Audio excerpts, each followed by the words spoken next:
pẹ̀lú kì í bò níbẹ̀ o. Maiyegun diary Nayibi #1. Bó bá ṣe àní Maiyegun máa wí. Maiyegun diary Nayibi. Please, after reading the caption of the broadcast, read the description of the broadcast, like it, the thumb under the video, like it, share it, invite your friends and your not so friendly friends, tell them, Maiyegun is live. And if you have done that already, thank you. So tonight, starting with the first one, again, as the Politico diary of the Templars, harvest of the Campis, while for the opposition, the coalition, it is also like the harvest of the Campis too, or margin and all that. So that's going on. One person that just made his, his own view public on all these happenings is Buba Galadima. Well, he's a common face, by the way. He is should I say, political associate of Kwakwansop, and somehow they are also in talk with coalition. And you get, so his own observation is this, that somehow he thinks that this whole thing going on, they are Tinubu's kind of like a play book, that the way the opposition are already out, like, this their coalition, blah, blah, that it is to wear them out. You get that now? Like, by the time they get to 2026, they probably have either been decimated, so infiltrated and compromised, or by then, right, they will be too divided to show any form of strength to get Tinubu out. So that is his own projection, by the way, so don't forget that. And it is not what he said, right, that is so special. No, it is how he said it, including where he categorically said that Tinubu has no plan of conducting free and fair election. I think that's the regular allegations by oppositions every now and then anyway. So he believes that Tinubu has no such plan of conducting free and fair election. Like I said, it is not what he said, it is how he said it. That is where we are going to start from this evening. And then we're going to kind of like, take them here and there as usual. So if you are joining us right now, please don't just join. Kindly like the broadcasts. I think it's the least you can do, but it means a lot. Decent, right? So Buba Galadima talking about the opposition as well as Tinubu and your 2027 charade. Here. In the last 6 months, complained severally about INEC's inability to call political players to order. And I came to realize, painfully too, that they are not in a position to do that because those who pay the piper dictates the tune. This issue of campaigning before being allowed by INEC was started by the government of the day. And this suggests that INEC cannot be an empire in a political environment as we have today. If they don't have the lever to even say, please, don't, we have not yet allowed politicians to start. But I also want to say that the wisdom by the APC to start campaign early is because they wanted to see their opponents such that they will through time, before time, cut them into pieces. And I saw some of my friends in the opposition just fall into the trap because they are not seasoned politicians. They are opportunists in politics. If they had known, or if they are politicians, they couldn't have danced to the drum being beaten by the APC. Now you can see some of them started with SDP. I was here on this platform to warn them that no opposition politician in his right senses will start a marathon race against a sitting government. Because by the time it is time for you to say go, you are already tired and exhausted. And this is exactly the trap they fell into. So they were decimated in the SDP. They moved to the ADC. They are still shouting, shouting, shouting, shouting. It's not yet time. And they will get exhausted. They will be dismembered. Especially come November, there is rumors all over the place that this government is nominating a just retired Court of Appeal judge who is known for notoriety to be the chairman of INEC. I wish it is not true, because if that man becomes the chairman of INEC, be rest assured that this government is inviting a civil war in this country. In the last... Okay. So, Mr. Galadima, calm down. Let's try, like I said, it is not what he said that is, anything so unique or out of ordinary. No, it is how he said it, right? Tinubu, and I think we've had similar convo before. Let's start with the opposition are acting too early. Do you get that now?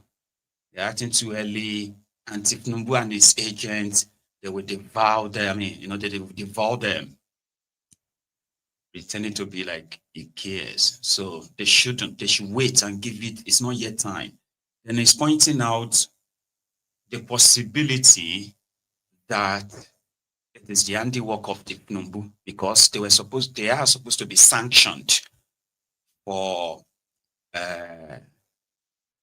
like going public, talking about 2027 and all that. Now, if that is true, which is not, in my own opinion, because Tinubu and his gang are doing everything possible to push the propaganda that Tinubu is very popular. Together now, like it's very popular. Look at all these state governors that are just abandoning their party and they are joining in. Look at all these House of Representatives. If it is that bad, even though it's obvious, right, why they are doing that. But in the political kind of like space like that of Nigeria, that's not how they see it. Because in politics, optics also matters a lot. Sure, you get optics matters a lot. Even if it's just going to be for Photoshop, just for the photo op, we then take pictures, keep it as a record. It does matter.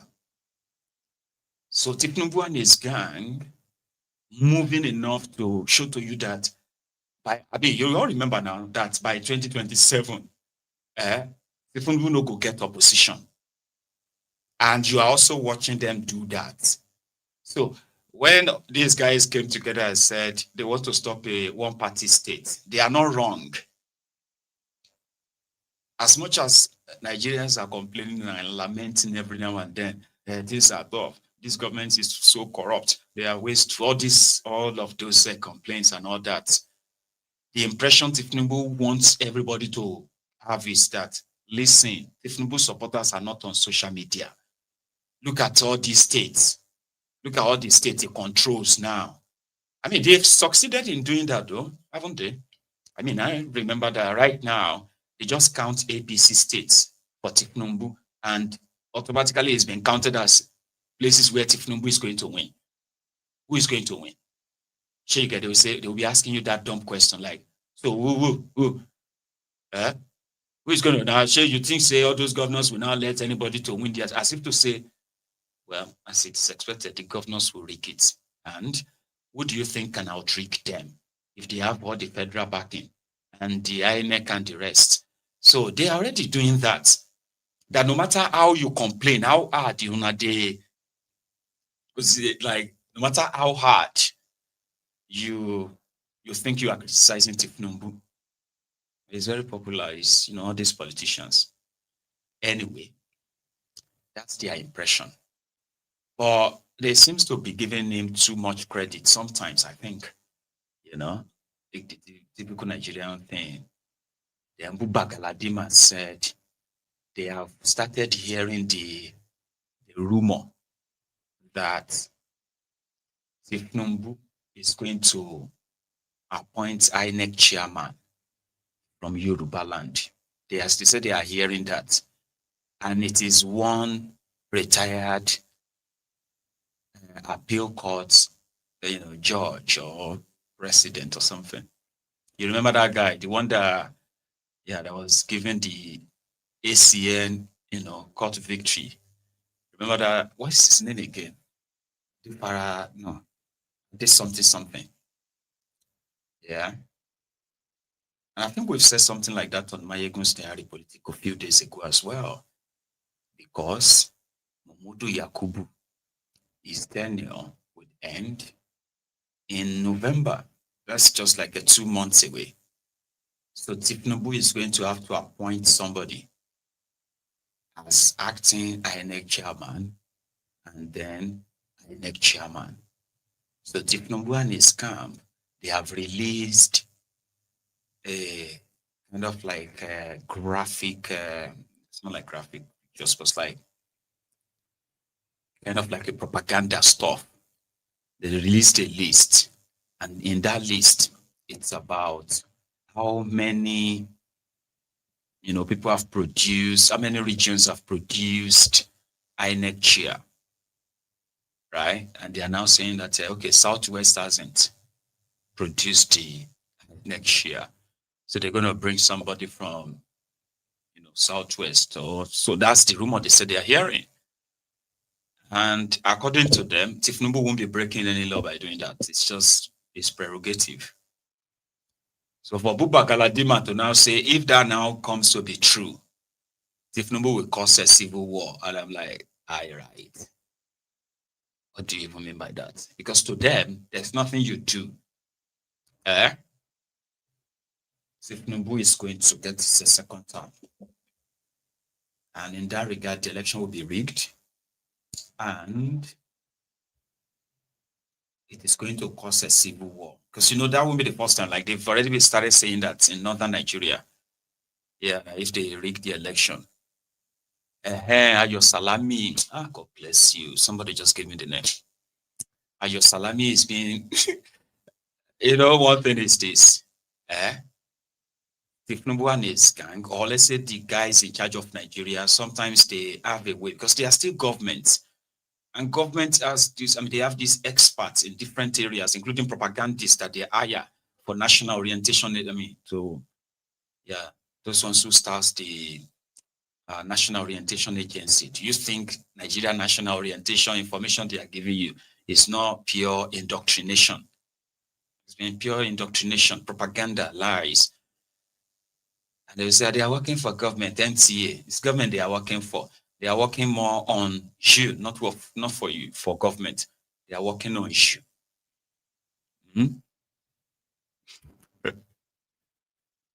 I know.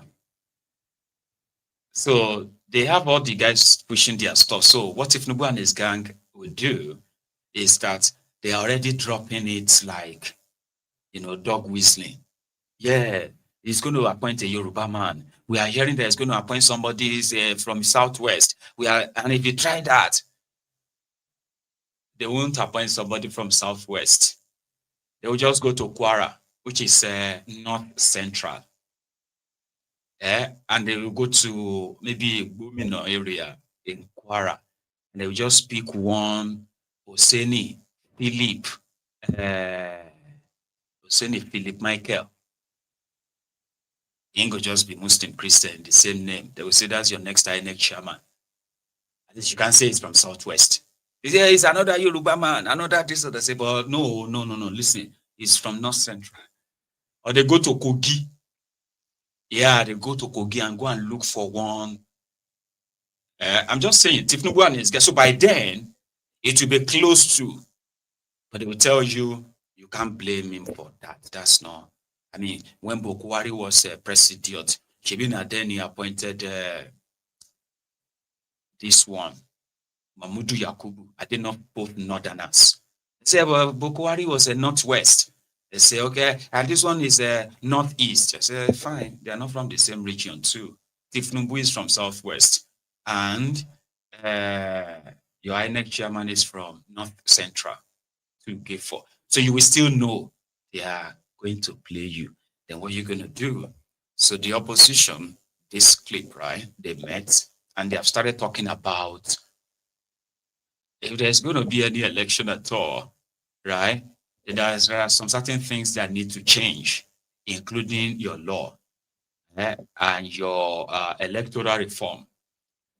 Funny enough, Tinubu and his gang are currently doing the amendment to the Nigeria Constitution right now. And they have already visited probably all over the country. You saw that time now, they had all this video. And what majority of them are pushing for in the electoral reform? Can you guess? Do you remember what they are pushing for? They are pushing for extra states. In this whole chaos or this wahala, they are amending the fake Decree 24, 1999 Constitution. That they are done patch still. You know, bring peace. You know, bring prosperity. You know, bring security. It is, you know, now, 1999 Constitution. So right now, when they have the chance of doing something about it, they have election and all of that. About that one, second jury. So right now, the most important part of their constitutional review is to create more states and more local governments, so that everybody can have states and more governors, more deputy governors, more state house of assembly, more local government chairmen, more political appointees. In this case also, they are now saying, no, we have to do that. We have to do electoral reform. Listen to them. It's a long watch, right? Just to follow up, right? Dino was there. Canary Dino. To start with, this is a meeting by opposition political parties in Nigeria, and it's our maiden meeting. And the purpose of this meeting is to galvanize the support of political parties towards judicial and electoral reforms in this country, towards good governance, towards reforming our electoral process. And today we have adopted a name, and the name of this group will be Conference of Opposition Political Parties in Nigeria, COPIN. And by the grace of God, it was a very fruitful meeting. The Labour Party delegation was led by Chief, and we also have the delegation of ABGA led here by yes, and we have the apology of few political parties, but we've all agreed that as opposition political parties in this country, we are going to work together to end the pain and end the shame, democratic shame in this country. We want to make sure that we visibly meet to discuss issues of electoral reform, issues of judicial reform, issues of INEC, issues of rigging, and how we can partner together as opposition political parties in this country to work together to end the democratic shame and the democratic pain in this country, especially from the last elections we've seen in Kogi and Imo. We believe that we cannot continue like this as a country. There's a need for amelioration, there's a need for palliation, there's a need for correction. And we have resolved that I, as the convener of this meeting, will drive the political parties, opposition political parties in this country, to do the needful and to keep the party in power in check, to make sure that our democratic ideals, our democratic doctrines, our democratic tenets in this country is respected, and that there will be fairness, there will be equity, there will be egalitarianism in our democracy in this country. And we believe that we have adjourned to meet in a date that will be announced, and we are going to take this very seriously. And the battle to rescue this country democratically for all opposition political parties is a battle of no retreat, no surrender. And we are all committed to this cause. And what we are calling for here is not a measure. What we are calling for is all opposition political parties working together to build our democracy, to strengthen our democracy, to ameliorate our democratic problems, to make sure that by the grace of God, we push for, judicial and electoral reforms that will strengthen our democratic process and stop rigging and stop allocation of votes by the ruling political party, and to be proper opposition parties, proper political opposition political parties in this country. So it is not, it's a matter of collaboration, it's a matter of unity, it's a matter of doing things together for the betterment of the masses and the populace of this country. So it is not a matter of a measure, it is not a measure of political parties, it is rather a conference of opposition political parties in Nigeria. And the main purpose is to make sure that together we push for a unified electoral and judicial system, to have a better electoral process, and to curb the likes of Mahmoud Yakubu from rigging elections in subsequent Okay, so what's your reaction to the relocation of Kogi State governorship election tribunal to Abuja here? I have no confidence in the judicial system, so I don't even, whether relocated or not relocated, the judiciary remains the judiciary. This is about putting interests together to make sure that our democratic processes work for the general populace, who are the electorate, who are suffering bad leadership, bad governance, occasioned by bad electoral processes, as led by Yakubu Mahmoud.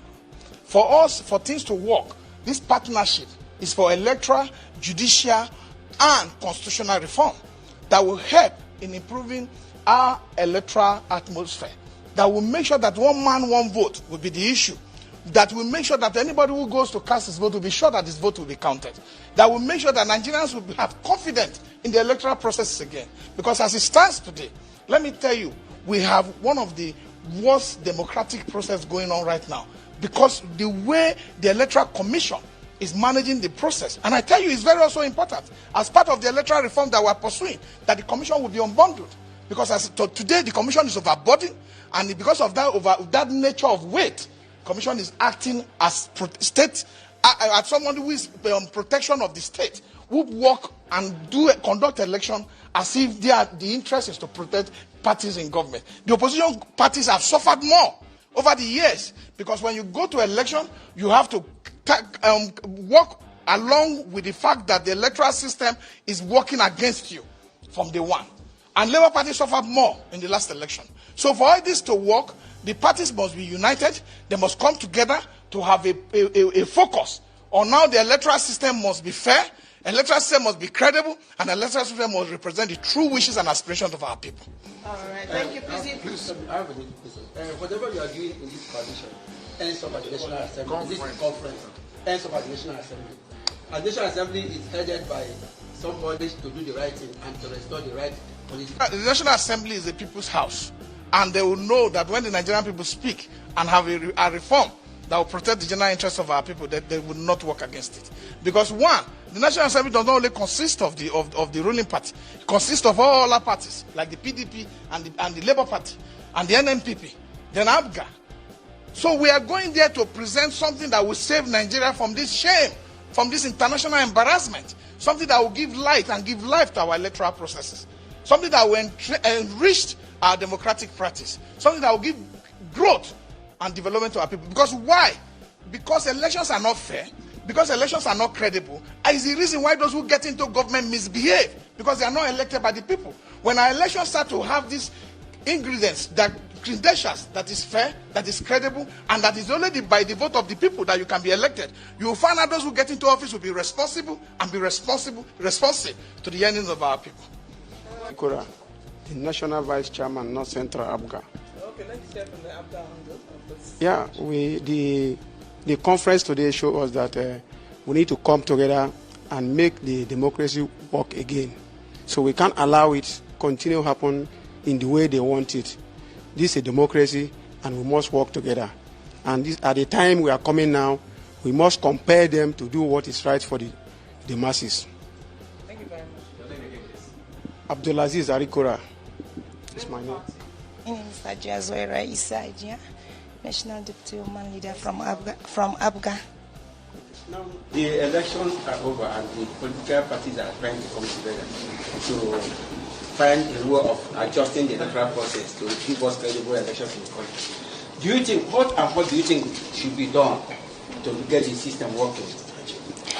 Okay, for my own assumption, the way they call us together, they want us to unite ourselves so that the way we can move the political level. Because believe me honestly, we are left behind. The way and those people are doing with the other parties, they are not doing actually what's supposed to be done. They are just doing their own. So after they call us, they want us to be united and live together so that we can work on together. I believe when we are united to ourselves, we can achieve what we want, inshallah. Gia, I hope you achieve what you want to achieve. Now, here is my own take on all of that. The reason why somebody like me won't buy whatever they are selling, okay, I won't. And this is coming from the personal long-time experience and others, and other people's experiences too, right? When you look at these oppositions, the one Nigerianist, you can possibly see a controlled opposition. They talk a lot. They are on TV, they are on radios, they are everywhere.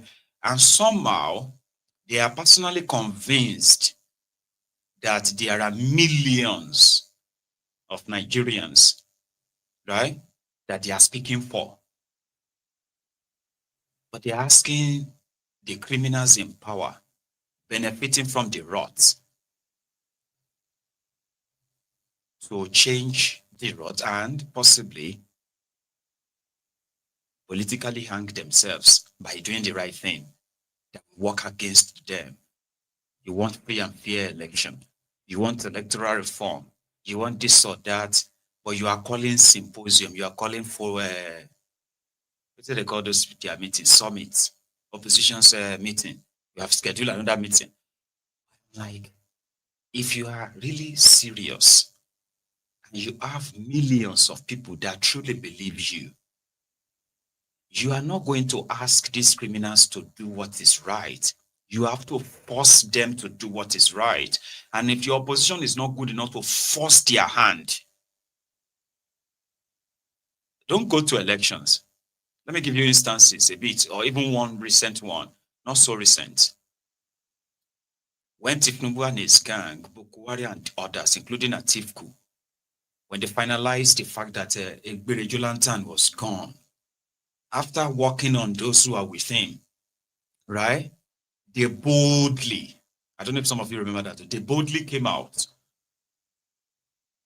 The moment the Boko Haram kidnapped the Chibok girls, they were the ones behind the kidnapping, eventually. But they were the first to lead 1 million man march, then column for Abuja. I don't know if some of you remember that. Bukwari was in the front. Erufaya was there. Oshiomole was there. And there are so many of them, like, except Tinubu. There are so many of them there. And they were telling the Egbereju Lantern to bring back the girls, bring back our girls.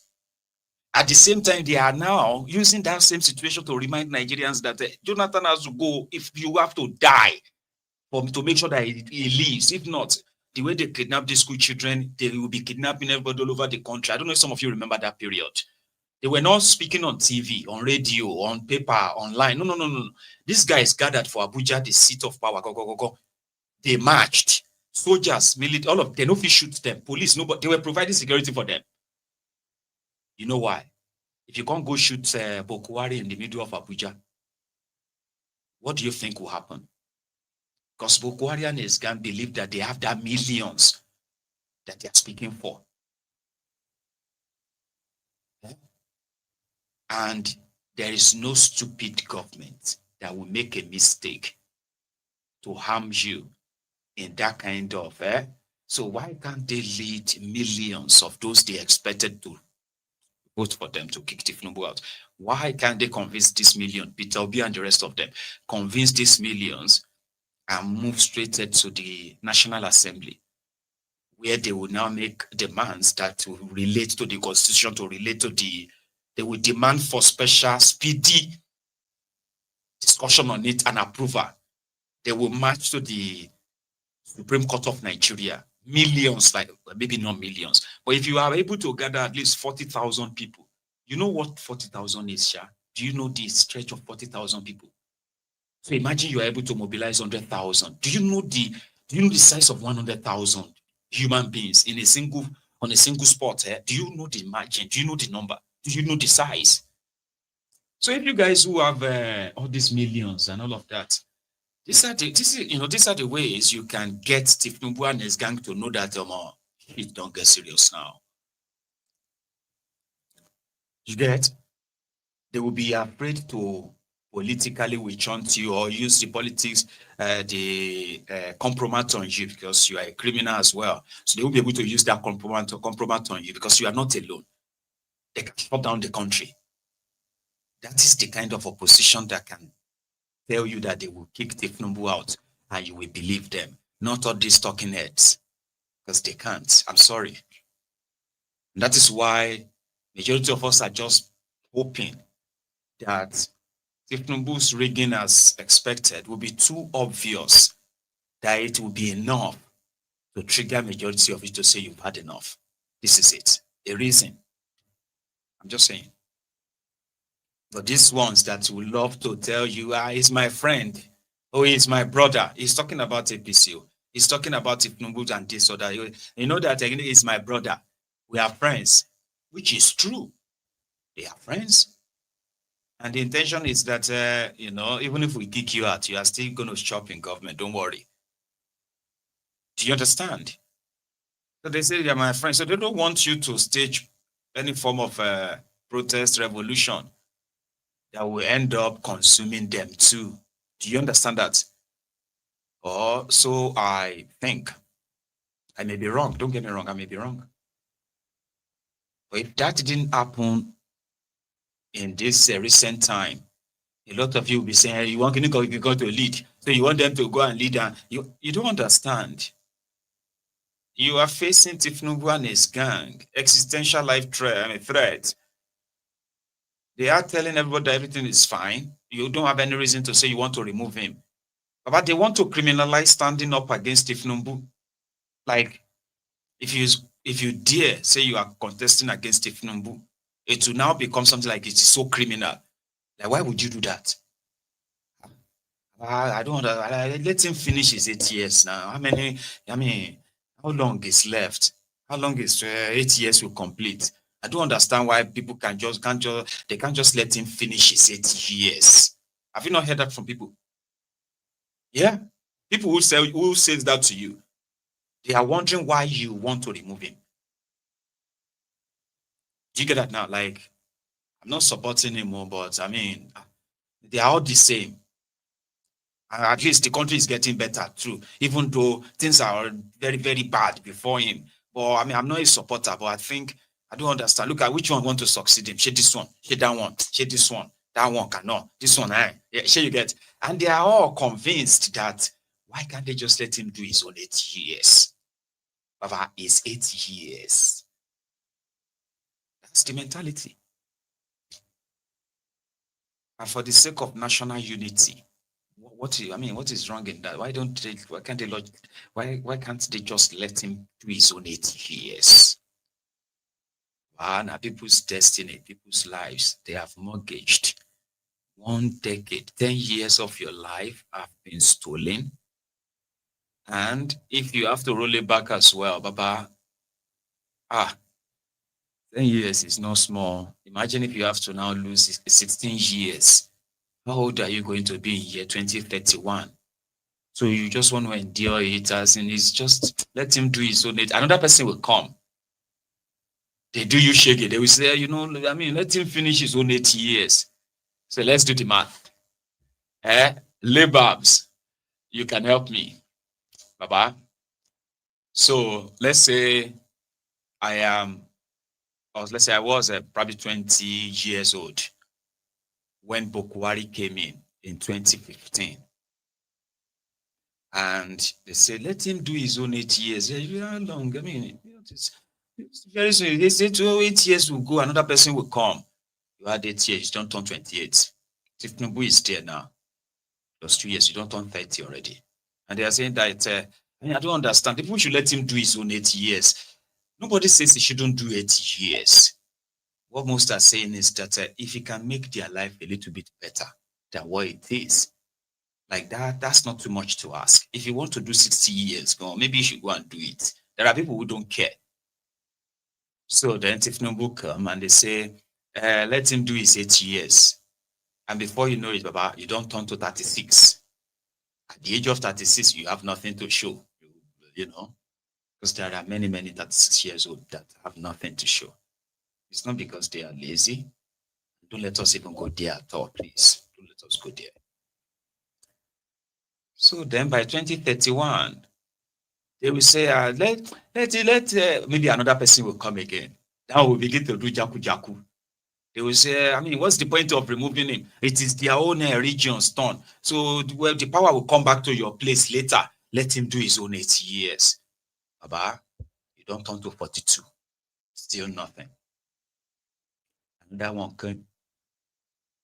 They started with the same again, and they're telling you that listen, it's not that long. It is their turn now. It is the turn of the north. It is the turn of the east. So that one started. Let him finish his own term for the unity of Nigeria. Baba, you don't turn 50. At the age of 50, you can't turn to a Adubu. Oh my boy. They pretend say you don't see me and you better go rep more and be okay, don't worry. I go see you where they come, sir. I go see you, sir. This is how they have succeeded in destroying people's lives over time. Out of that, you get to see 1, 2, 3. Out of 1,000, you will manage to see maybe 10 or 20 that are just keeping their heads above water in their own generation. So somehow, those ones are enough anyway. If those ones can make it, only God know why you don't make them. At least look at Director's Court. Be your mate. He has built his first house. He's currently building a house for his mother. And he's just 30 years old. You, at the age of 42, you don't get wife, you don't get children, you don't get anything. Job, you don't get. Skill, you don't get. You say you'll be graduate, but your graduate is religious study. And that kind of thing, that you are almost like useless. Now, somehow, you are now aspiring to be the counselor of your ward in your local government area. Because at least you are educated at this age. So people could call, they say, look at Director's Court. Is your age. Is she get? And you could call the one that say, not true. Now God bless him. It's only God that helped him. Doesn't mean. That's what I'm saying. That's exactly what I'm trying to say here. That you get to realize that and most of these success stories, people have to do it on their own. Systemically, the system is there to exploit you, brainwash you, and at the same time, to indoctrinate you. You know that what indoctrination is, right? Of course you do. So if you think outside all kind of indoctrination, you are considered as a rebel. Devil picking. Devil, we did this your heart. This devil, we did this your heart. How many times did someone do that to you when you were growing up? Because you are just stubborn. Other children are obeying. You know, the indoctrination was working. They obey, obedient to children. And can't you be like, hey, I don't even know what happened though. When I don't know about you, when you frustrate your mom to some extent, and she'll be talking loud and say, I don't even know where I even got you from. Out of all my children, you are the only one that is, because now only you they think outside the box. You understand? Now only you they wonder why that one go get bigger meat, you go get small. Now only you they wonder, but to others, they've told them they should just obey it and follow it. You will don't turn to rebel, that turn to rebel within them. They will say they should watch out for you. Then they will say, you see this devil inside your heart. This devil in your head, you are the devil speaking. That kind of a child, the type of child that they have to give a special prayer. They have his own special prayer during family prayer time. Don't see my eyes don't see to some extent, even with this my little age. Right? I've went for an holiday before that the only background check that this lovely family, right, they had about me was that I was a very stubborn boy. He's a very stubborn boy. I don't know why they believed I was so stubborn. Sure you get, and these people had their own church. So before I got to the house, the daddy, which is the father of everybody, they were aware of me. Okay? True story or personal story. So when I got to Lagos, I got to the place, they have their children who are like my age mates and a little bit older than me and maybe younger. So they now said, we welcome, play around a bit, and they told us to go to bed. So while I was in the room with other boys, like 2 others, the old man now came, and it was like around 10 or 11, right? He now came into the room and he said, Sheyi, please come. So I stood up. I followed him to the living room. So when we got to the living room, the old man, right, he had a Bible. So he brought out the Bible. I can't specifically probably remember the exact chapter, this chapter, that. I just realized that all the chapters he was quoting in the Bible and he was asking me to open them. They were talking about stubborn child, why a child must obey their parents. Any child that disobey their parents, they are following the path to destruction. So when we get to anything, we say, may that not be your portion. But don't worry. Your holiday here, right? Holy Spirit, Heavenly Father will help us. I come like I go psychiatric home. I swear. Not like that. You get like it was like I needed help. That something was wrong with me. I was brilliant. I was like, but I was partly on scholarship. Yeah. This in my primary school. I had scholarship all through. And our own kind of scholarship is not that your own kind of scholarship. Our own kind of scholarship was that once you came first, you are going to get free exercise books that you're going to use in next class. You are going to get all the writing materials, pencils, sharpeners, all those, you get everything, right? And then they will now give you prize money. That prize money will buy my own textbooks. So which means like 80% of what I needed for my next class, I will win them in this present class. So that's the way I was. So they just didn't know what was wrong with me. I just didn't listen. I'm always like making trouble. I'm making trouble. It's not like I was making trouble everywhere, but it's just that like they would tell me to do something and I just not do it. You know, I forgot. You forgot. And you know that time that like, why did you forget? And I was already like sweating, all my head dusty because I've been playing football like for hours. Didn't do anything, you know. So Baba will now say, so throughout my holiday, I will never forget. Maybe this is why I couldn't forget it. So maybe like around every 3 a.m. 3 a.m. in the morning, when I'm probably trying to get into that sleep, go, it will come in and it will wake me. And he will ask me to sit in the living room. Like that kind of gentle torture.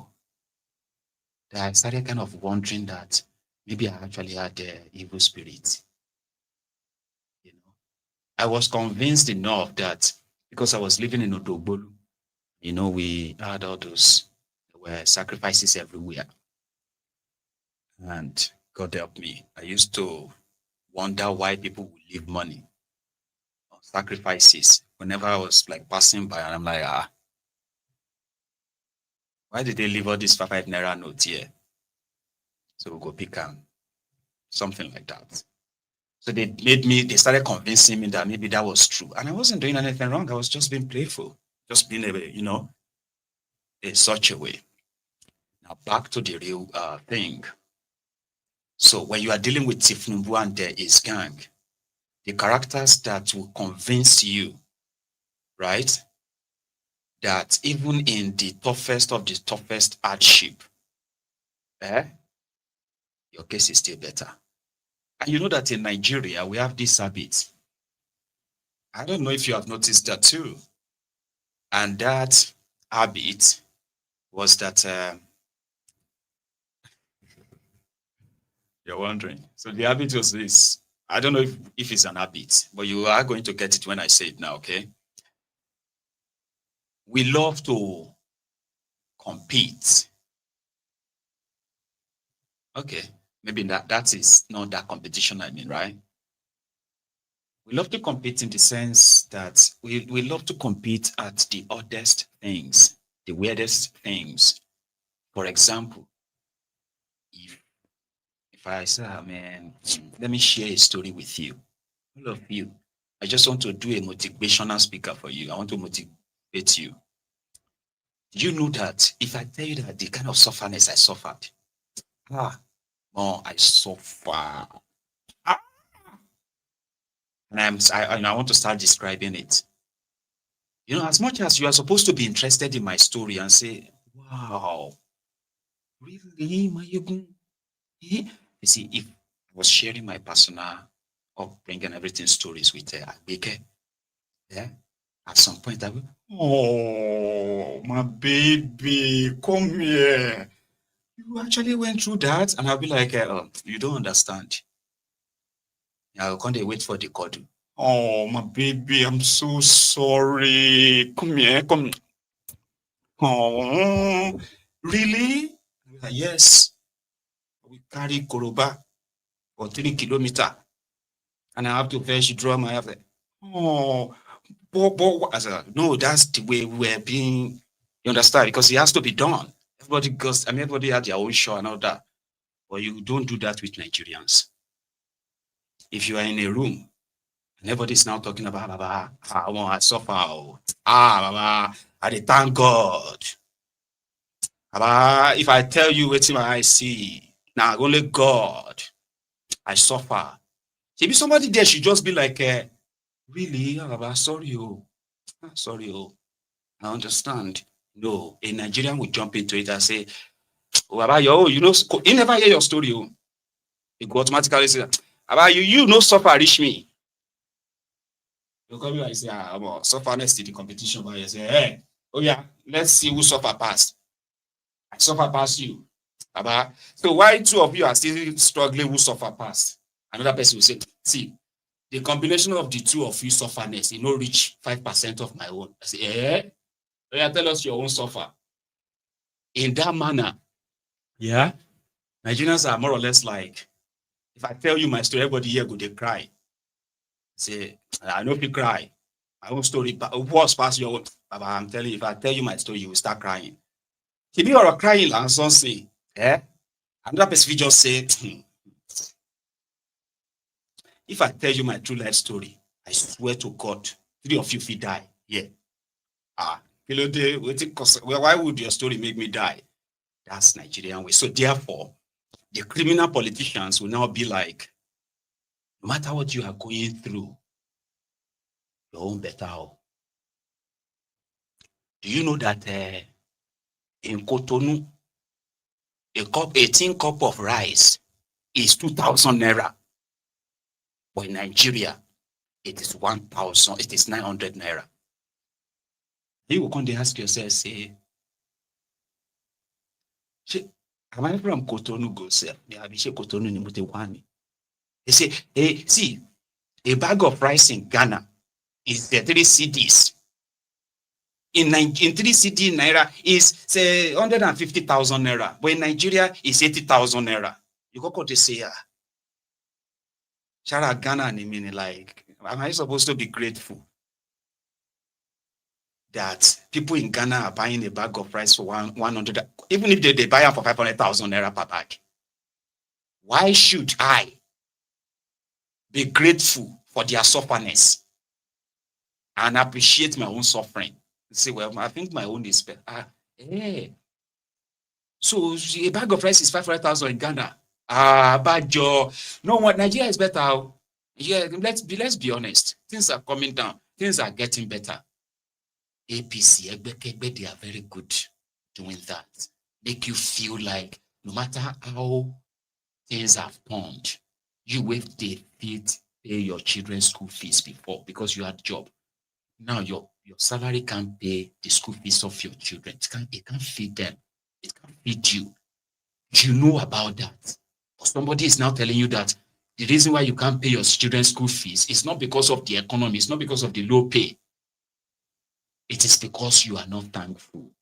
If you know how much they are paying in Ghana, if you know how much they are paying in South Africa, even those people with the UK, where they tell you say Nigeria are no good, ask them how much is their rent. You that is inside the old Pangolo already. They will tell you, say, maybe we appreciate God. You should be happy. You should be grateful. We all know that things are not great. But at least, your own is better. There's all of you that is screaming, you cannot live in the UK. Ask your people in the UK, say, listen, you're talking about this place. And there's somebody that told you he would do it better. And some of you believed him. Now do it.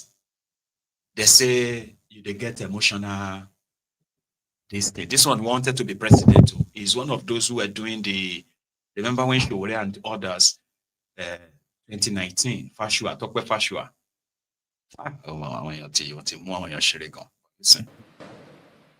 No, well, thank you very much. Money illusion is a concept, a well-known concept in economics, and maybe you're having a high velocity of money without actually being able to purchase as much as you can. However, in this instance, it's not just like that. It's not, it doesn't work fully well. Why? Because of one critical thing. The prices of factors of production have not increased at the same rate as the depreciation in the value of the naira. So if you had 100,000 naira today, whereas it may not be able to buy you what 100,000 will buy 2-3 years ago, it can still take you some way,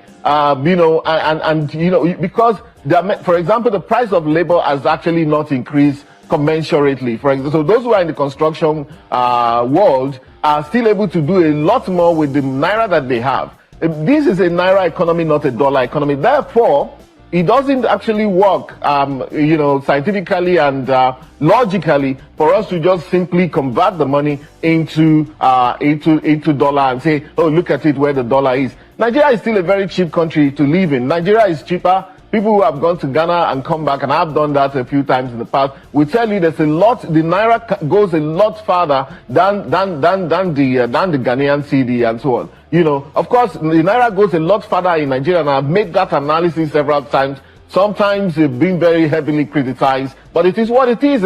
It's scientific that the Naira can do a whole lot for you in Nigeria than it would for you in... the other time I even did an analysis, you know, looking at rentals in the UK. For a 3-bedroom flat in Knightsbridge, you probably would need about £10,000 every month. That's a lot of money. But even in our most expensive place in Banana Island, you know, it's a lot less. You may be like a third of the money. And that is what we mean, that, you know, in Naira, if you're trading in Naira and you're in Nigeria, you would do a lot more with your Naira than you would in many of these other countries that we cannot. Therefore, I don't want us to let that be a get-out-of-jail-free card, especially for the state governments. Because some of them, I've heard some of the governors say, oh, yes, we are getting this money, but in dollar terms. No, it's not dollar terms, it's Naira.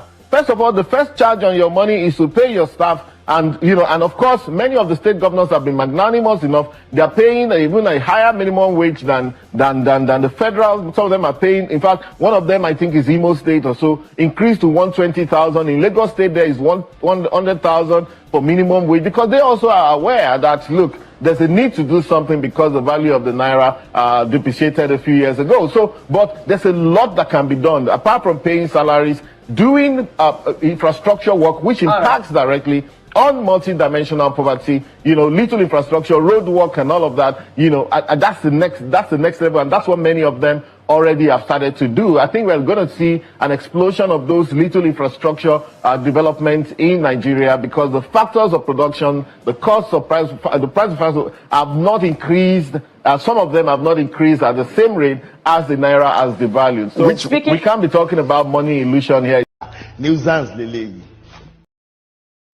That is how they go on TV. They will flaunt questionable data. They ordinarily can't really make any impact. Yesterday, they announced the reduction in inflation in the country. Okay, the cost of production is still very much higher, cutthroat. They are aware of that. Businesses are dying slowly, or APC is giving a different impression, and they are converting borrowings. They are converting them to investment, or not converting, no, they are presenting them as investments. You understand? And they are doctoring the books that is looking so good. But when you ask, okay, how is that impacting the lives of the people? Because it should, ordinarily. Okay? Then they will tell you it is, because the prices of things are already coming down and blah, de blah, and the blah. So some people would be optimistic and say, okay, maybe just give them time. Papa, it is a single policy. Nigeria is import dependent, so to say. And until Nigeria produces what she needs, right, and be surplus enough to export at least a lot of what they are producing, the people will feel it. To them, the highest contractor, highest employer of labor in Nigeria today is government. Okay, and these hired, employees of government drawing resources from the scarce resources have made developmental, strides almost impossible. So they now relied more on loans. Sure, you get. So running a country on loans, also you will say, oh, contractors are employing people, they are giving them jobs normally in a working country. You will get to see and say, okay, as a government, our policies have created this particular jobs, number of jobs. And in that case, it has created a particular economy. I'm not saying that, at least for the ones they are giving their contracts to, even if they are not going to complete them, for the period some of them are working on this project, they are expected to make money. And whatever money they make, they will also invest it or spend it within the economy, which goes on and on. But we all know that is not true. Majority of the state government, I'm not leaving it for Tinubu alone now, okay? Majority, if not all of the state governors in Nigeria, and they are running their own states, like they are they are spending the state's money like it is their personal piggy bank. So when the money gets to them, they put up bogus, most of them white elephant projects. The projects that they have no intention of completing. And if they ever wanted to complete them, they are over bloated. The main goal was that to use such to siphon money out of Nigeria. This money that they are stealing, they are not using them in Nigeria. That's one reason why the kind of corruption you have in Nigeria is the worst that you can think of in any part of the world. There are corrupt countries in Africa that are kind of like worse, but they are not like that of Nigeria. The level at which they are stealing in Nigeria is at one grander scale. When you have 36 state governors, then you have all the principal federal officers. All of them have managed to amend the law, put their hands directly in the cookie jar. This is no longer like they have the cookie jar and they are dipping their hand in and taking their hand out. They have buried their fingers and their hands in. So the money they are stealing is not being reinvested in the country. They are not opening up businesses. If they ever open up any business, it is just to use that to also steal more, siphon more. So you get rob the country of more. So that's why it's a theory of they are creating this economy and these people are making money and all of that won't make any sense or real economic sense. And there are many other things to unwrap there, but I'll leave it like that. Go to something else. Their major investor right now is Dangote, who has a refinery of over $20 billion and is currently working at about 50 or so percent capacity, enough to supply every fuel needed in that country for the next, at least for the next 10 years. I have seen the number, and of course, is now projected to be selling its product to neighboring countries, better than what is selling to Nigerians.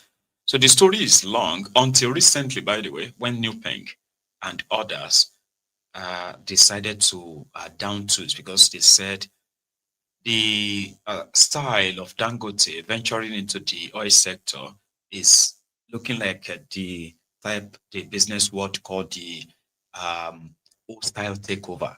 So hostile takeover in the sense that every supposed middleman, right, in the business of oil industry, that will be between, the middlemen between Dangote and his supposed customers, they've been removed by a singular decision of, getting his own trucks and delivering to his customers for free. So unionize your members or we will never let you have your trucks work. Dangote is a quota system billionaire. Dangote's money is not just Dangote's money. Dangote is holding the extra purse of Nigeria for the crooked criminals who have probably gotten their own lifetime, pension through, you get? So they are there, and indeed they could pull strings. So initially they said they've settled. Afterward, Dangote granted his own press statement and it was like, no, we didn't settle like that. Because in his own company, his workers have their own union, okay? And their members are allowed to join that. Their members have access to this, they have access to that, housing loan, medical this, training, and they are the highest paid graduates in Nigeria, sort of in this video, right? Dangote. Or 4 times their own. Our government to make sure that we keep creating and generating jobs, and we're generating jobs every day. That's why sometimes I laugh when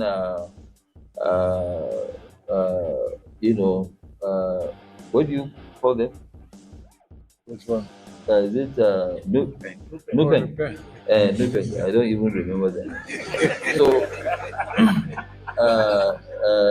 you know, Nupen said no, there will be losses of jobs. Gentlemen of the press, our company will not only buy 4,000 CNG trucks, we bought 10,000. 4,000 tankers, 6,000 dry cargo. Because there are some they carry our coal, some they carry this. So we have them in various places. Because what we are trying to do is that we are trying to modernize this. But you can see how innovative we are, because who is going to lose? Actually, Dangote refinery will lose because we lose a big customer. Dangote Cement used to import 40,000 tons every month of diesel. So now they will stop buying from us. They will now go and be using their gas, CNG. And like what I keep saying, we're not going to need the charge. So as soon as people now realize, because those trucks, when they became the CNG, they didn't cause attention. Because the one that caused attention are the tanks. The tankers are the ones that actually caused the attention. But those ones they came, now we have already launched almost 4,000. And before end of the year, the remaining 2,000 will arrive. Because even today, we have a ship that brought about 200. Every day they will be arriving. By end of October, all the 4,000 tankers will be here. But by end of November, we'll have total on the road 10,000, I think 250 total. And today, when you go and check our records, and it is actually in our own financials of Dangote Cement. Dangote Cement, even now with the trucks that were bought, we're only doing 60% of our own cargo.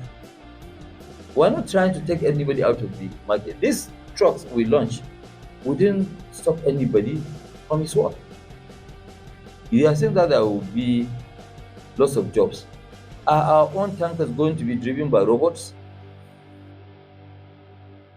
There are no robotic trucks now. There are trucks that, yes, and by the time you take a workshop manager, mechanical, electrical, okay, people who look after tires, people who look at logistics, movement of the truck, dispatch, back office, every truck is about 6 people.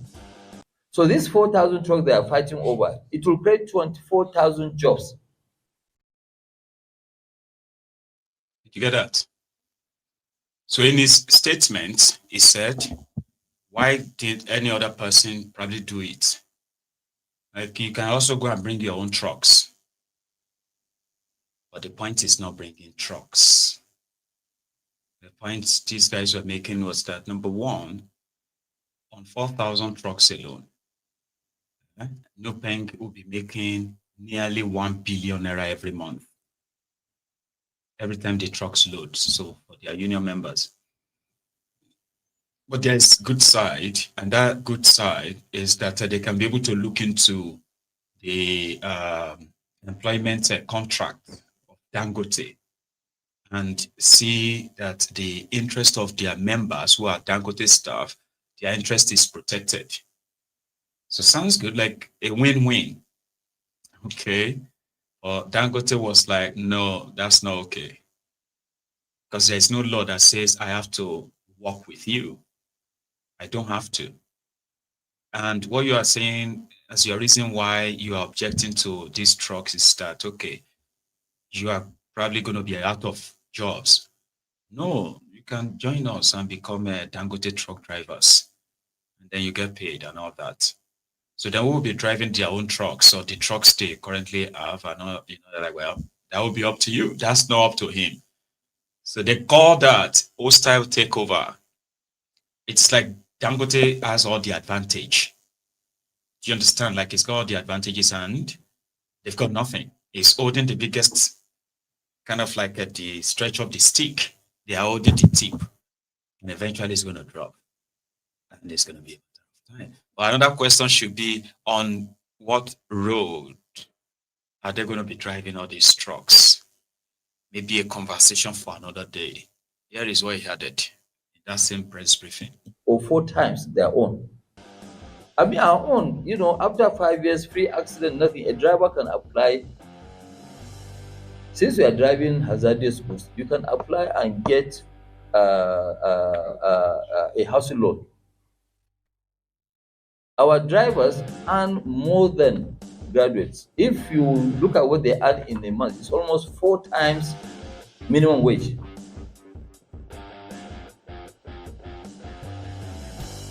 And you are saying that no, don't create jobs. If you look at it, that's why I said that my people, when you got here, I'm sure my people took you around and show you some of the trucks. And please go and ask anybody. I don't want to tell you, but go and ask anybody. It's not every truck that you can load here. You know, with just a spark from the silencer, the whole place can catch fire.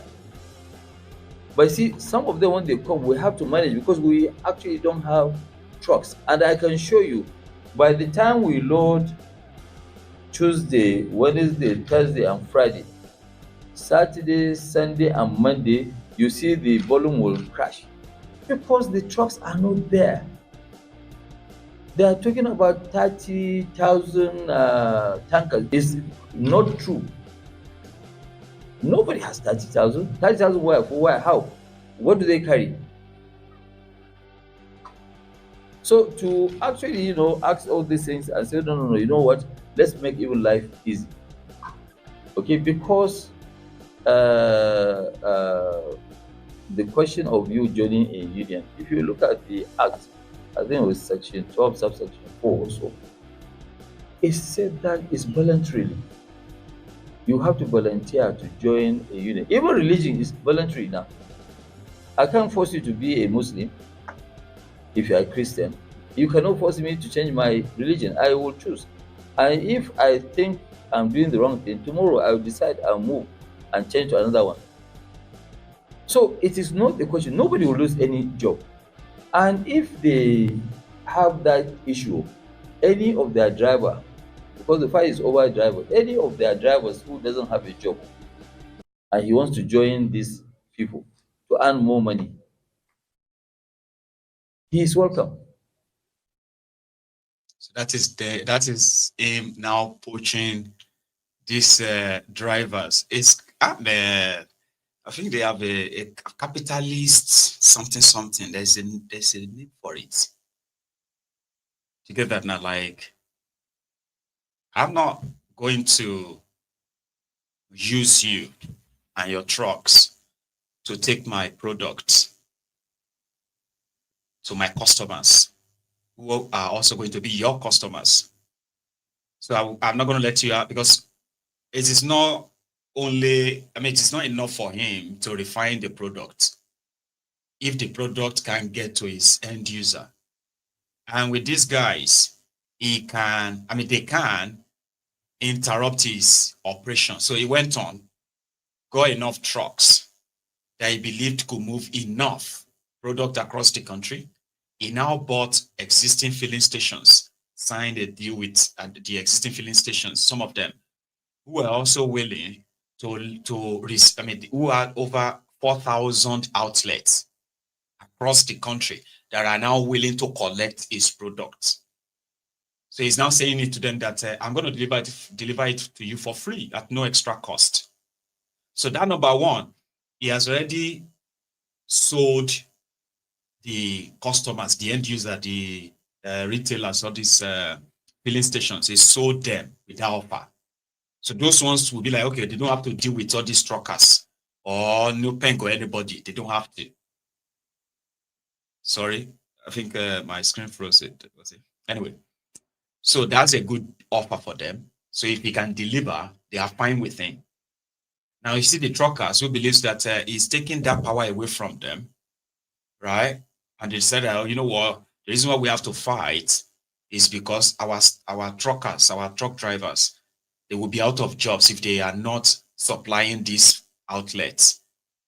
Do you understand? Because if you're already supplying them, that simply means they won't even buy from us or from the marketers or something.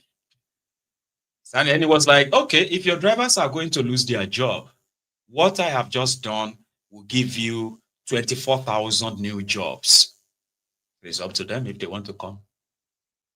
That is him now poaching the supposed driver that's meant to stand with Nupeng one by one. They will be taking his offer. They will be selling their trucks away or probably just leave their trucks and they will work for him. So we now be the one in control of both customers and workers, drivers. You understand that process, right? They have a name for it in maybe in a business or economics, or I can't remember. But I shall know there is a name for that tactic. Your landlord gives you quit notice. You turn around and bought the house, and you allow him to rent a room, and you became his landlord. You remember what I mean now? Like you probably have heard that before. Your landlord chased you out of the house, and then you turned around and you bought the house, and it became your tenant, living in one room. That's exactly what Dangote has done. It's more or less like you've got no choice. You've been boxed to the corner. You all have to come back and ask him that, how can you help me then? How can you help us? We know that, all of us are not with them. We are with you, sir. Please help us. Kind of hostile takeover. But it's not really taking over anything. It's just cutting them off, I would say, right? But let's go to something else as well. Okay. This time, it was another tragedy. An incident that happened in Lagos Island yesterday. Mandilas caught fire. Many offices, shops, businesses were completely destroyed. But before the destruction was completed, the evacuation of the occupants of this building, like there is no emergency exit, or people just didn't follow it. Somehow, the majority of them got evacuated via windows, including top floor windows, where people had to smash through these windows to get evacuated and rescued. In all of that, it's more or less like there was no emergency services around early enough. I think they finally got there though, but thugs, area boys were there to harass journalists, reporters, and wherever. Everyone from covering the space. But there were videos, amateur videos that made it to the internet. You probably have seen some of them. I have too, and I want to share some with you. So viewers' discretion is highly advised. And if you realize that the background sound is louder, it is to cover something and ensure that we don't get a strike for hearing this. This was Lagos Island.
Leave your bag.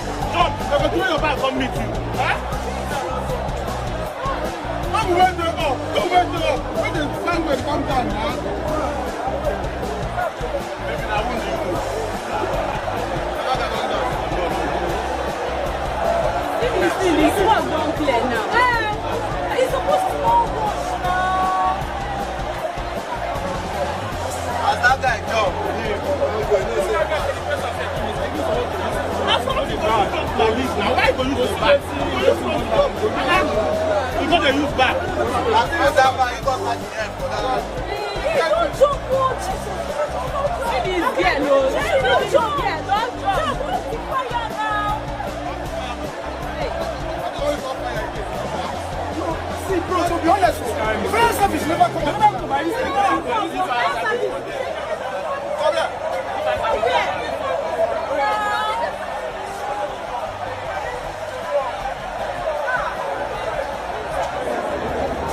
now that man will do that in don't even with memorial of video. Why you go do like that? I mean, man. Like this guy. If you are left, I take jump. you use back, huh? Use back. Yes. Like Use this. back. Don't be there. Don't be there, bro. You get where you hit without thinking. Here. Now you head. You don't see the blood now from your head in the phone. You know that. You don't die. They don't see that. They don't do right now.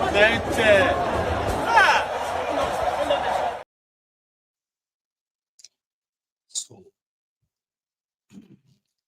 stretched out the video in order to reduce the height of the building, which ordinarily would have shown you how people were jumping out. And that could possibly have made that graphic. And yeah, could get a sanction for it. So, but the message is, you got the message, right? So was that bad? And in defense of all of that, where people were saying, "Oh, where are the security? Where is the emergency services, the ambulance, the firefighter, the firemen?" The Ronokus were saying, what is the big deal about people jumping out of the building? So they started searching for videos abroad where people were jumping out of buildings when the house was on fire. And they started posting them to say that's not enough to condemn the government. It happens all over the world. Okay. And for the number of people that died, because that's the most valuable things lost in that fire, before everybody will begin to probably count their losses.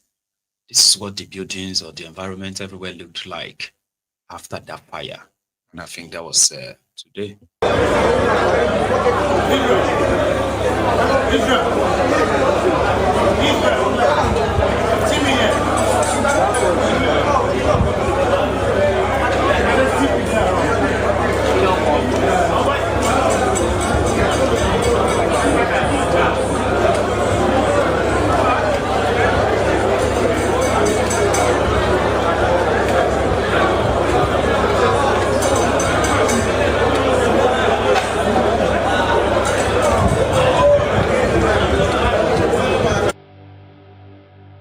You know how many houses? You know how many houses the house go collapse like this? Maybe 3 months ago or 4 months ago, one house still collapsed. Inside Adubo here.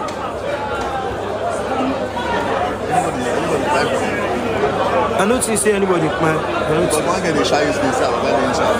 No, they don't come out. I don't think so, no. They go see and come out.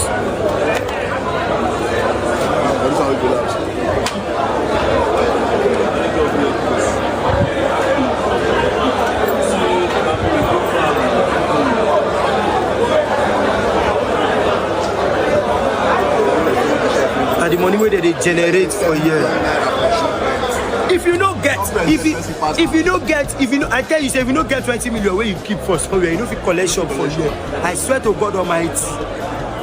And they talk on yesterday. No be the bank, be this, no be the bank. The bank is another incident, but very close to each other, just 3 minutes away from this place. 20 million where we say no be you go use buy market itself.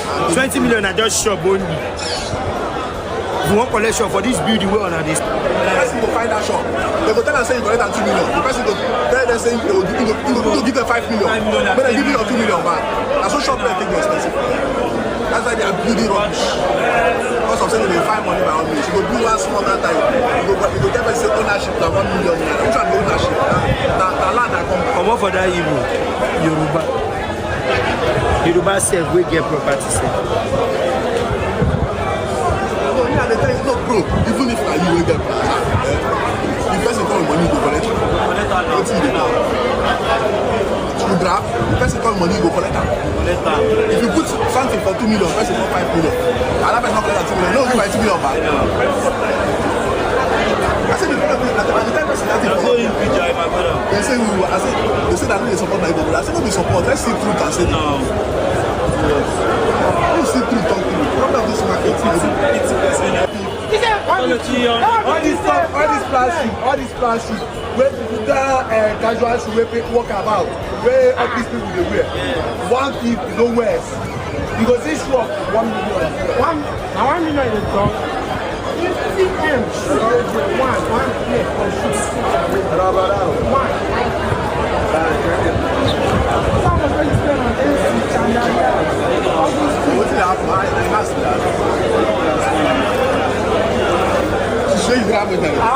all those things don't burn like this now. every damn shit.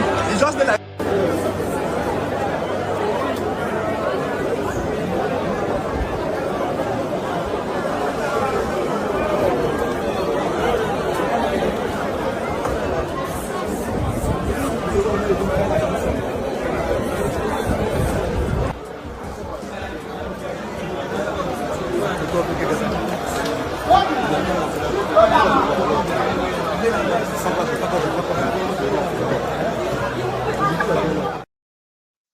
So that is what the the experts kind of called the fire hazard, health hazard environment.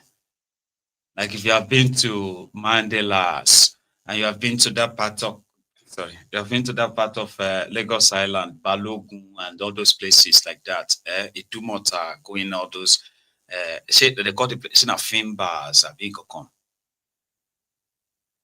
you will see many people who have sold their family houses to developers, and developers who have erected all kinds of structures at exorbitant cost or rent. So when you get to see the wiring, the cabling, and all of that, that transferred electricity generators, and they have like, God knows, maybe 1 million generators in the market. All of these are coexisting in the same place there. Like, so the fire actually took lots of areas. So it's not just one building, like more than 4, 5, or 6 buildings. They were really, really impacted. And it's going to happen again. It's going to happen again and again. Safety is not really a thing. And the only people who could put that right, save your lives, they are the government. When government is right and the government's agents are responsible, they understand that if they make mistake, if they compromise, it will cost life or it will cost lives. Right? Government protects life. It protects everyone. But bad governance actually endangers everybody's life. Everyone. Even the lives of these rogues themselves. Their lives is not safe. Right? So let's put that aside. Or maybe we should let... here is Isaac Ayushi. He's talking about Nigeria, Nigerians, and the Nigeria criminal leaders. The similarity, in his own words, probably learning right now that when you go into an arrangement with those who are criticizing government and you think they are on your side, you may end up being the pawn on the chess table. They just needed to use you. They will always be on the side of the criminals. He is tired. He's describing Nigeria, Nigerians, and your leaders. Listen. In Nigeria, I can assure you that 75% of people that wake up and abuse Tinubu every day are wicked more than the same Tinubu they abuse every day. If you don't believe me, go to your office, leave your office for 1 week. If you don't believe me, go on the road, go and meet police. If you don't believe me, even some comrades where would they shout Tinubu must go, some of them, you put them in a position of trust, they betray you so fast. Some people, I will give them money for food bank to go and feed widows. I will think we are both looking to help people. I will say, go and help me feed widows. They will cut the money, they will chop the money. Nigerians are naturally bad. So people say, oh, Nepal. If you try Nepal here, now looting spray, now you go suffer am. We cannot even do protest peacefully in Nigeria without them looting. Once we call protest, they come out like this, now looting. So I'm not going to join them, they do protest for this, because now to loot. Nepal no fit happen for Nigeria because the people that are fighting the government are more wicked than the government they are fighting. So how will you say Nepal? Nepal is their politicians that are wicked. But in Nigeria, politicians are wicked. Followers are wicked. You don't understand. All the ministries, no be people they chop them dry. All our assets in Nigeria, no be people they do them. No be people they loot our gold in Zamfara. Is it government? No be people they kidnap. Tell me, no be governors and they send money to where supposed to do road. We go to do road where doesn't we pay in pockets than the road we pay the citizen. We are all equally bad. That's the problem with this country. All of us, 80% of 75% of Nigerians are naturally bad. No be them they bring fake drugs. No be them they give us fake alcohol. No be them then go put drugs for hospital then go steal them. No be them chop maamala. No be them be your tenants where their rents don't finish. They are in court using style to stay in your house. I mean, Nigeria is generally, all of us are bad. No be them you go meet, and if we say let's hand them over to God. Even church, temple of God has turned to commercial place. Church has turned to a business center where Daddy Gio is using private jets and using FT bodyguards. And the people on the church are trekking to come to church. Come on. We are all bad. The change starts from you. Tinubu. As you lay your bed, now so you go lie on it.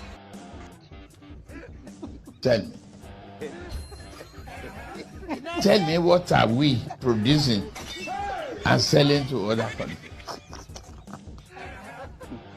Not even slippers.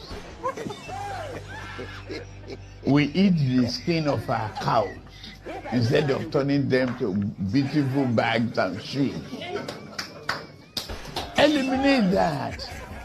It's a sign of poverty. We are a poor nation. The bank code we follow. They say firewood not smoke. They say we need to plant more trees. And they are not giving us money.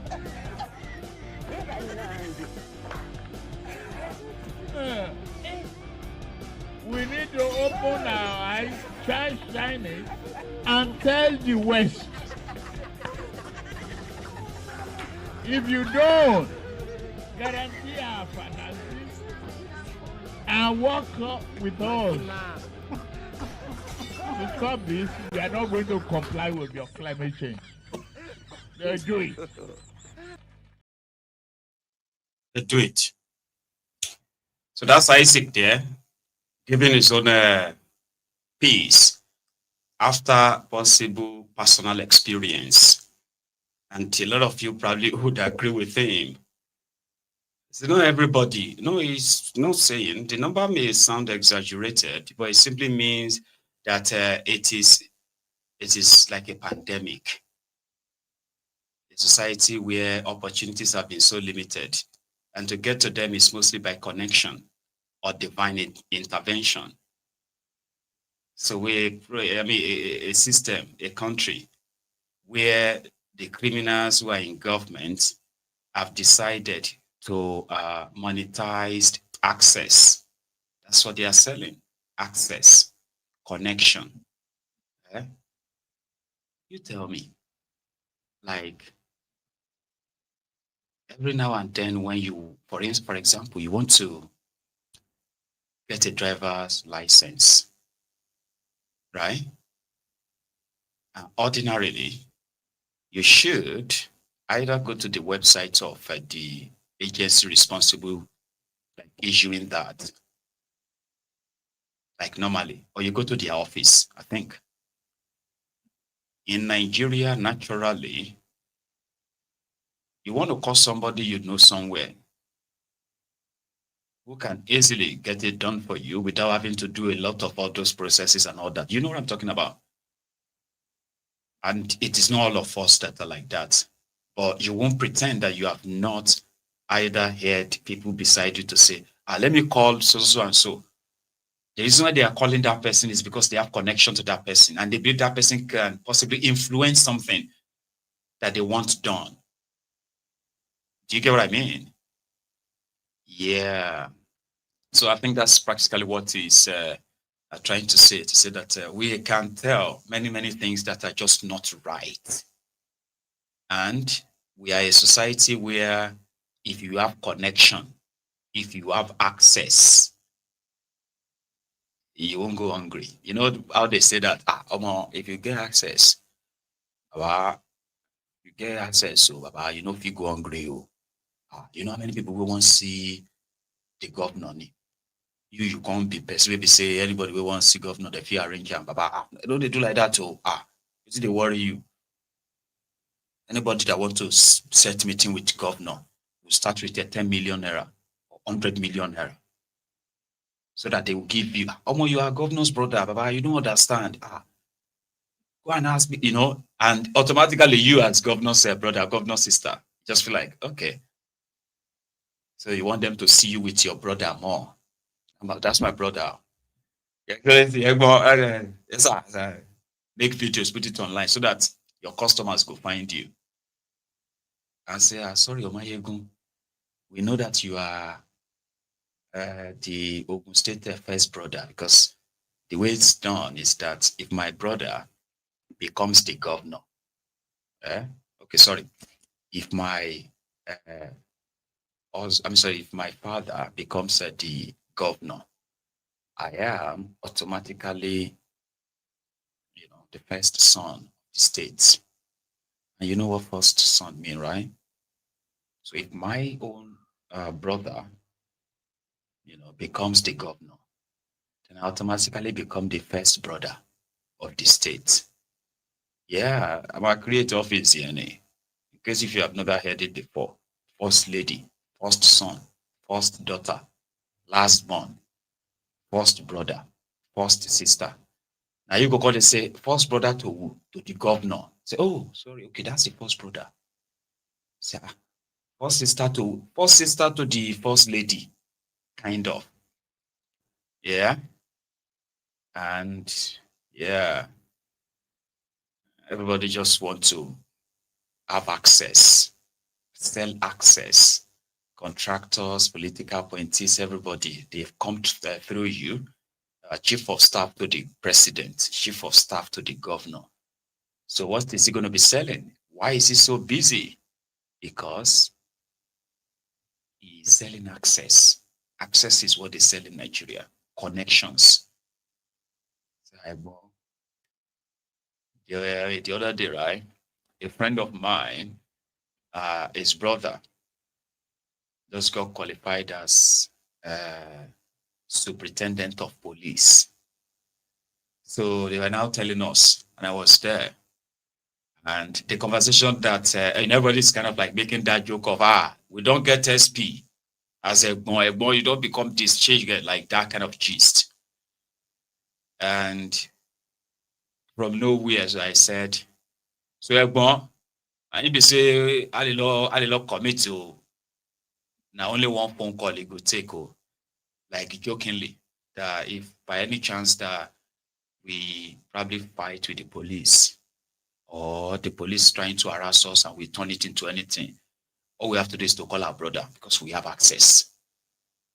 Connection. There's no country that grows like that. No. Until that stops, that things are done on merit. Do you understand? That's when you begin to have a real country, a real, But that seems to be like, you all know what I mean now. If you want to become commissioner of police right now, even if you're a gentle person, there's always going to be that occasion. It is either your friends are calling you to please help call, because to your friends, your brother, to everyone is police commissioner of a state. Do you get that now? But to you, he is still your brother. To your friends, he is their friend's brother. So when they run into any trouble, they will call you and you will call your brother. Do you get that now? If you are not a troublemaker and somehow, like typical Nigeria stuff, you're not looking for trouble will find you. Do you get that now? So police stop you and something will just let you know that, but you are not just ordinary Nigeria. Your brother is the commissioner of police. So, and then you begin to say, do you know me? Okay, somebody want to talk to you. You know that moment, you have to phone. I have to phone my brother to bail me out. And then you phone and say, pass the phone to their superior. So where's your superior here?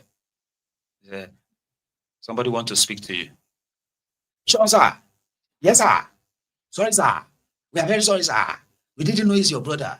Even if you carry the cuffs, the back of your car, that moment, privilege, connection, access will just make you walk away. So don't pretend that you don't know what I'm talking about. You do. Of course you do. But it is not right. It is not normal. No, it's not.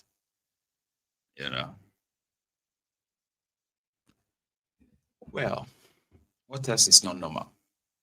It is a man that is being persecuted instead of being prosecuted. A man that committed no crime other than making a demand for the legitimate, peaceful referendum that would determine if the Igbos want to remain, should still be part of Nigeria or not. Mazi Nnamdi Kanu. Now, he's become a state most persecuted individual in the recent history of that contraption. From 2015, they've attempted to kill him twice, like physically kill him twice. And twice, they botched it. You can see they failed. Then they've resorted into like the mental torture, mental abuses, a violation of his rights in such a way that their law says you are innocent until proven guilty. He is being treated like somebody that has been condemned. They've disobeyed court orders and the rest. Most of the cases filed in their courts on his, on the violation of his human rights in a country that was supposed to be a democracy, that they have rule of law, which obviously they don't, right? So they continue to violate their own laws, break their own laws with no consequences. Nnamdi Kanu requested to be transferred, that if you are trying me, I'm not supposed to be in detention of any government agency. Take me to the proper prison, which has its protocol of allowing people to visit me. I'll be allowed to, to have a medical access, like attention. I am suffering from so and so, but they wanted that to deteriorate and then kill him so that they can say he died of natural death by denying him access. And that's been for years now. And Nigeria courts they have been presented with all this evidence many times, and yet they continue to cower under this most stupid service. As Nnamdi Kanu is seen as a trophy, we caught him, but they kidnapped him, violated international laws, and they didn't give a damn. And all of this have been part of stuff that have, stained the already stained fabric of Nigeria. Abuse of human rights, non-existence of the rule of law, disobedience to court order, and cherry picking, which of them they want to obey.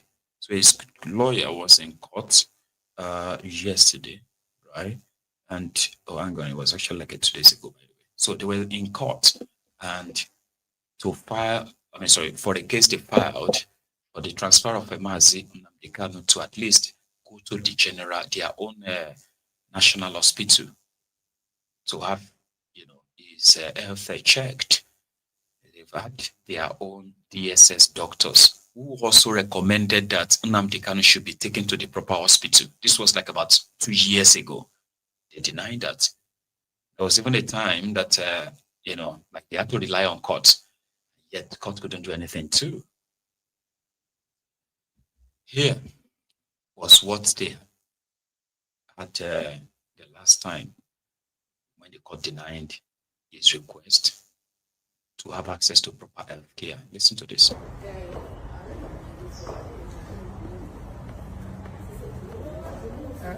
Yes, my brother. We came to move application for the transfer of Nnamdi Kanu to National Hospital for proper medication, because we discovered that the medical personnel at the DSSS are incompetent and they are not giving him proper medication and attention. So we applied, and because his condition is getting worse. He's lacking potassium in his body and they don't have any solution to it. His leg is being swollen up, because I went to see him today before coming to court. So, but incidentally, unfortunately, the prosecution, the federal government, through their lawyer, countered our motion by filing 37 paragraph affidavits opposing our application for him to be transferred to National Hospital for proper medication. So the judge said today is the last day of his sitting as a vacation court, because the vacation is going to end today. That is going to send the file, the motion to CJ for the CJ to reassign it to the substantive court who has been handling the matter, Honorable Justice James Omotoshuk. So all our efforts to let the judge at least make that consequential order. In fact, most of the times you don't even need a motion, formal motion. You can do it so much, but the judge refused. And the question we are asking is that why should the federal government object the application seeking the leave of the court to another of the court for Nnamdi Kanu to be transferred to National Hospital for adequate medication? Do they want Nnamdi Kanu to die? Is it not a living that will face trial? So this particular issue is really giving us concern. Nnamdi Kanu is somebody that is facing trial, and somebody who is facing trial under Section 36 of the Constitution is presumed innocent under the law.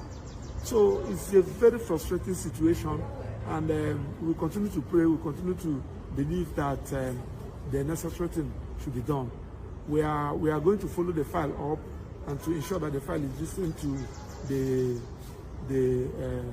court who has been handling the matter, and see whether it can give us a date for that motion to be had before 10th. That is where we are, and that's the update I said let me just give you. So he said that I should greet you people, lovers of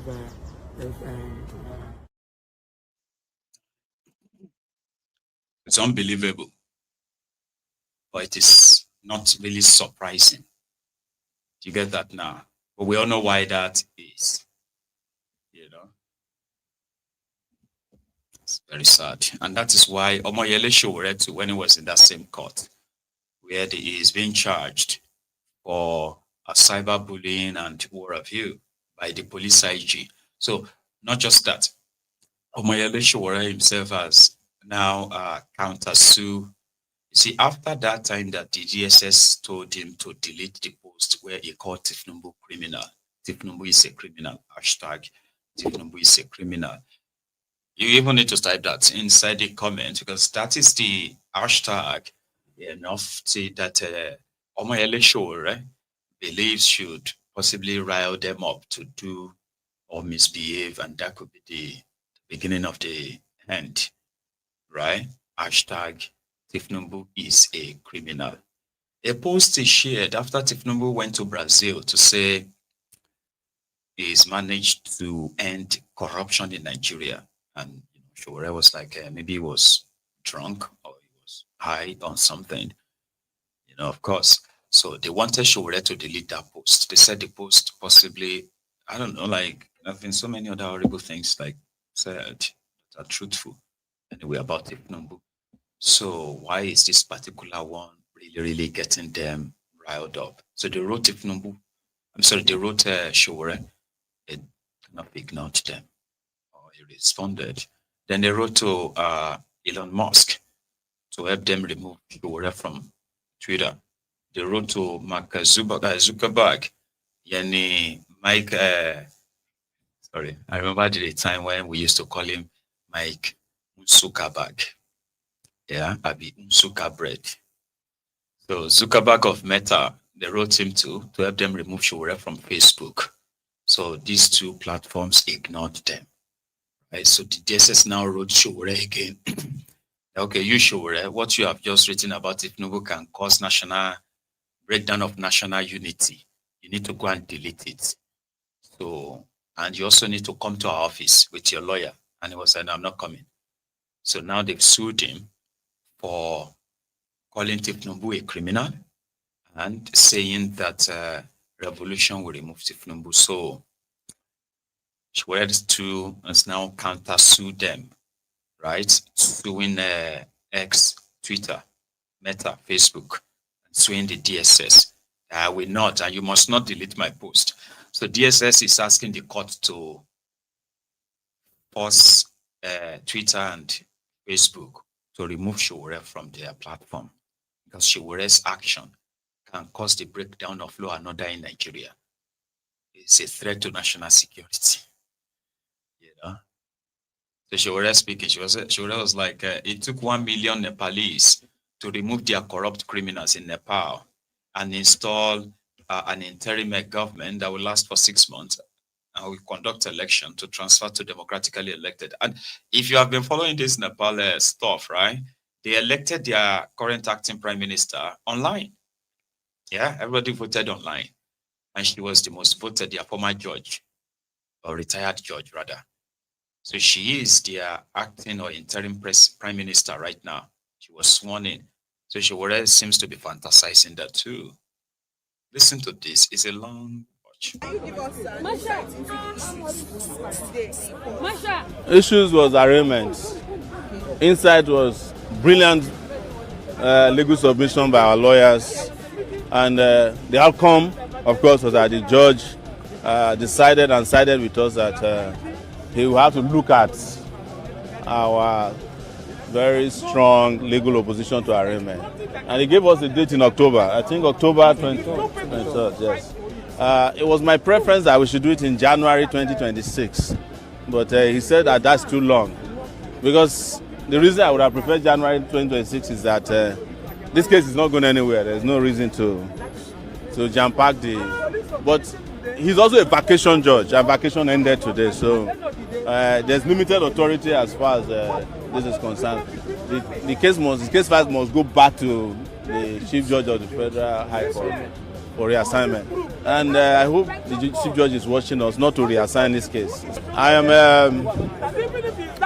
I'm opposed to any attempt to muzzle the right of people to freely practice their religion and or associate or hold a thought. So the governor of Niger State, like other governors that I've criticized, they have no sense. What is the business of a governor?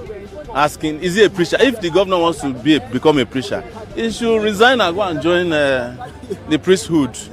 It's not his business to decide what. If a judge, if a preacher is engaging in inflammatory preaching, I think there are laws that the states can use to rein them in. But to tell a preacher to come and submit their sermons to you in advance, does the governor of Niger State know what is in there? Does he know anything about the Quran? Yeah? If he knows it, why is it that he should go and become an imam instead of being a governor? Foolishness. We are waiting for the ultimatum to expire now. Which day is that? We are always ready for them, but at the expiration, ask them what would they do. What would they do? No, they can't do anything. I don't look. Whatever they can do, we have been there before. So I say, let's go again. Nothing. Yes, but I must also say that it breaks my heart that more and more foolish people are in position of authority in this country. Anything that you did that didn't work last time, change your strategy. How can the DSS become the reputation police for the president of Nigeria? You understand? And if you want to defend the reputation of a person, defend the reputation of a person that has reputation. The man himself cannot even challenge me. That's Tinubu himself. He cannot challenge anything that I've said about him. So, but the DSS, they have no work. And where they have work, they don't want to do their work. Their work should have been to be pointing to us where there are terrorists, bandits, and kidnappers across. But they know, but they prefer that the criminals are reigning in the country. And you are asking me to retract my statement on the president. But you saw a terrorist with magazines, about 40 on his chest. You cannot arrest him. You can't even him to retract his criminality. Rubbish people. If I have my way, and I've said it, we will reduce the National Assembly to a part-time job. So, that's number one. Secondly, we will have a unicameral legislative system of only 109 senators. And that's what we'll have.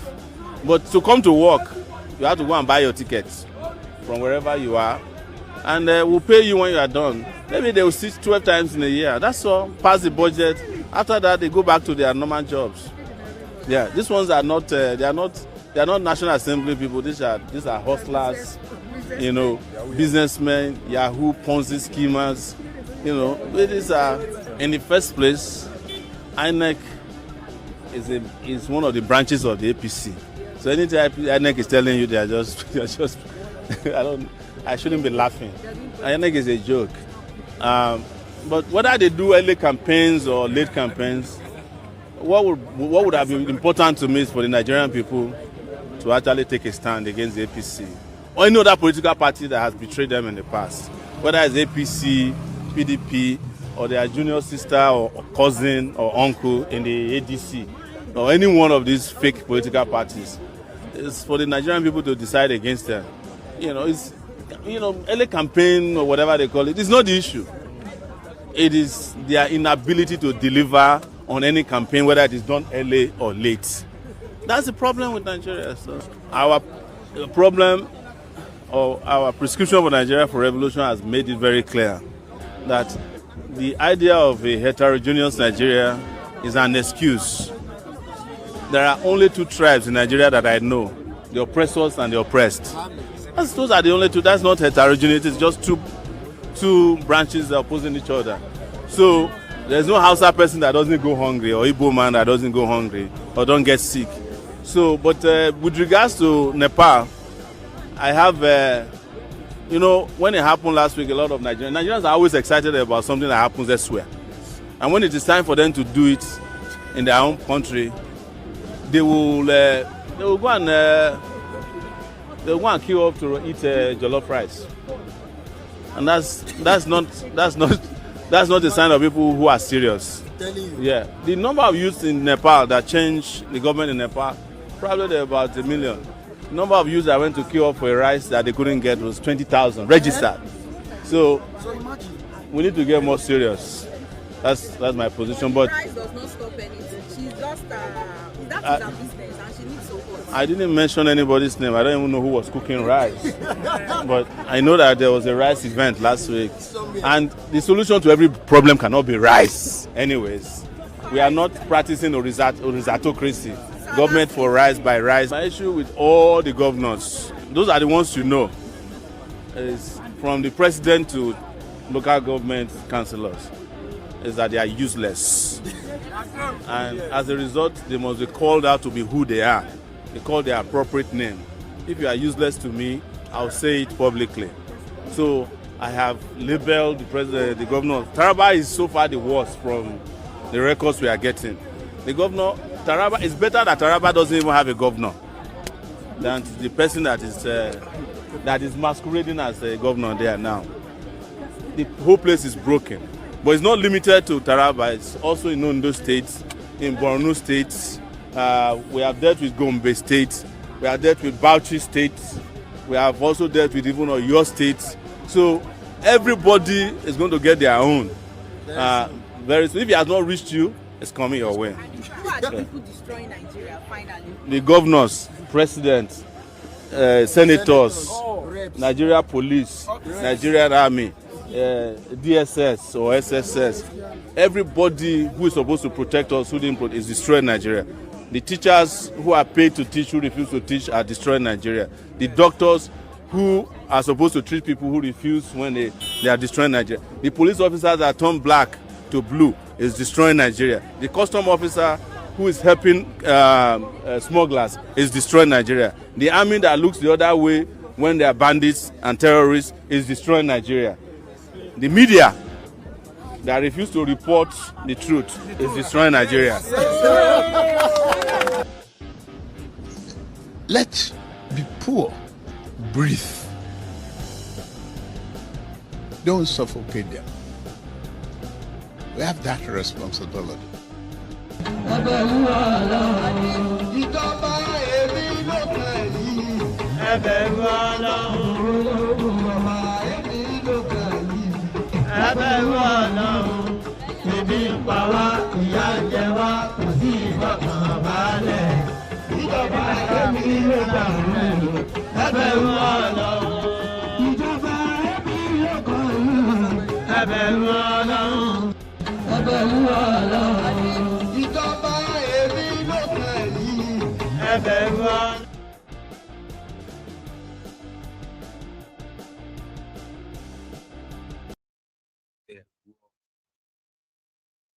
Showore, our own vintage Showore, and that's undiluted, sort of heartfelt delivery is the reason why they said he would never be president too, because he is the only one who seemed to be telling them that for anything to work at all in that contraption, first you must identify those who are responsible. And by this time you are turning it off to restart it again, they should be history. And the system they've put in place to sustain themselves and their free for decades must also be destroyed totally.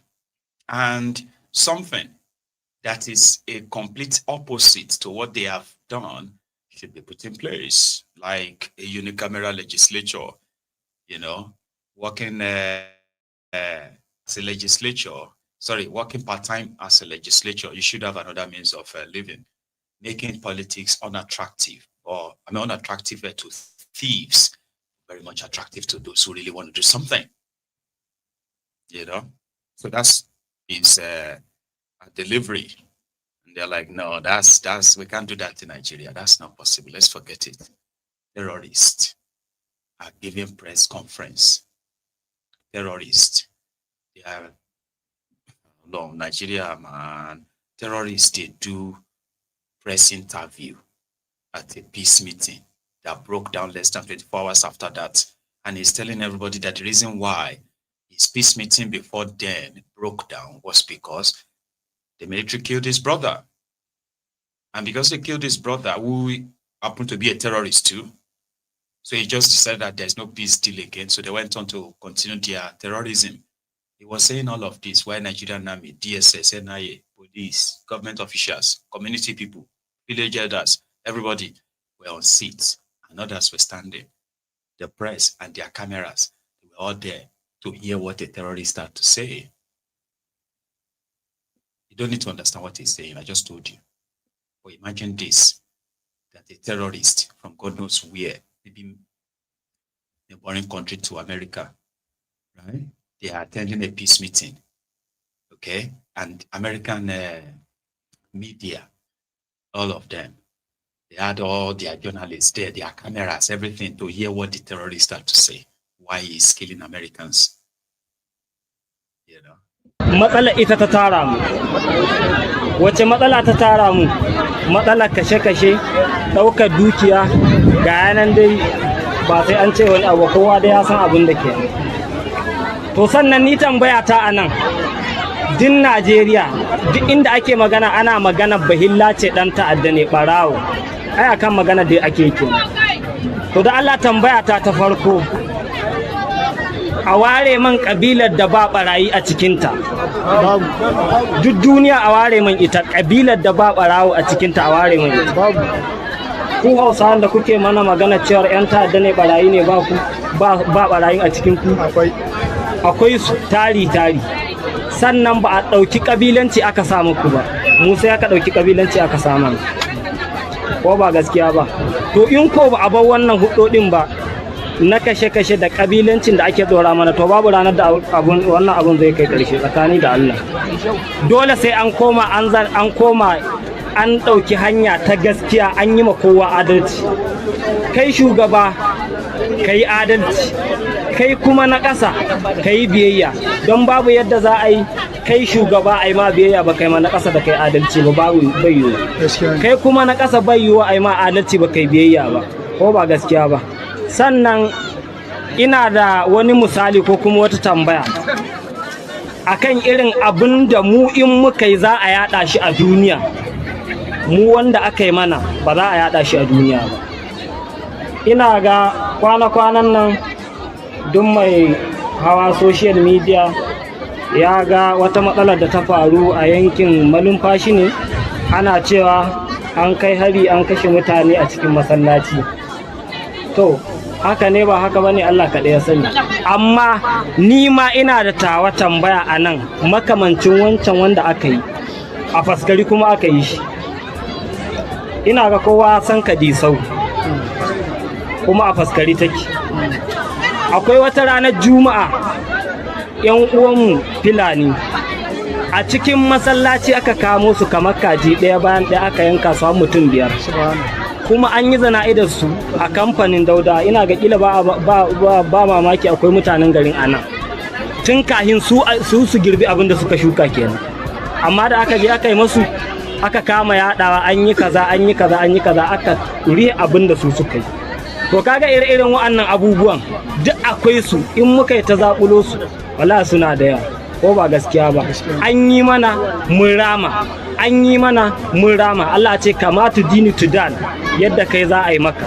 To haka da ka kashe man zan kashe ma, ko ba gaskiya ba. Ran nan ɗaya ne, in ka rasa shikenan, in na rasa shikenan. At least you heard Mashalashi.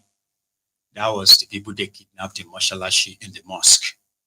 So he's explaining to people why he's a terrorist, okay, and why the peace deal is hard with all these communities several times, why they failed, because the military killed his brother. The military killed his co-terrorist. So he had no choice to consider the deal off, and they went back straight to terrorism, which obviously they never left. So that was him after their peace meeting, peace pact. And it broke down a few hours after that, because they went on to go and kidnap another 35 people. This time, the following morning. That's the following morning after their peace meeting yesterday. So that they went on to. And right now, there's no peace deal because they've killed more people and they've kidnapped more people too. So it was all just a joke, a sad one, you know. So our time is really fast spent, and it's been a very long time that I've actually spent the full 3 hours. So let's push it a bit further. Okay. If you are enjoying this, like you find it interesting, it's been worth your time. So you can take a moment and still like the video. Okay. Just if you have liked it, don't do it again. Just once is fine. Once. That's it. You can use your own TV remote control to do that if you want to. Just move the cursor. Just 4 arrows. And you can just put it down and just click OK under that thumb. That will be you liking the broadcast. Once it's okay. The fastest way to doing that is to use your phone or any other smaller device for a sec. So Tinubu is currently visiting Nigeria. He arrived in Nigeria early this morning or midnight because they were there to announce the end of state of emergency in Rivers State. There were other dramas. But when Tinubu arrived on this his visit to Nigeria,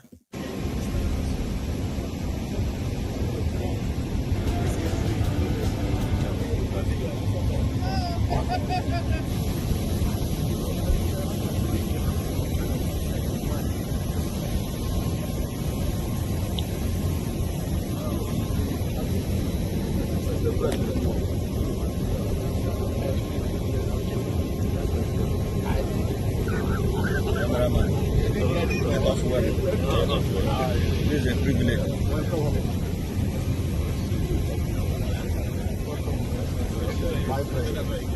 My president.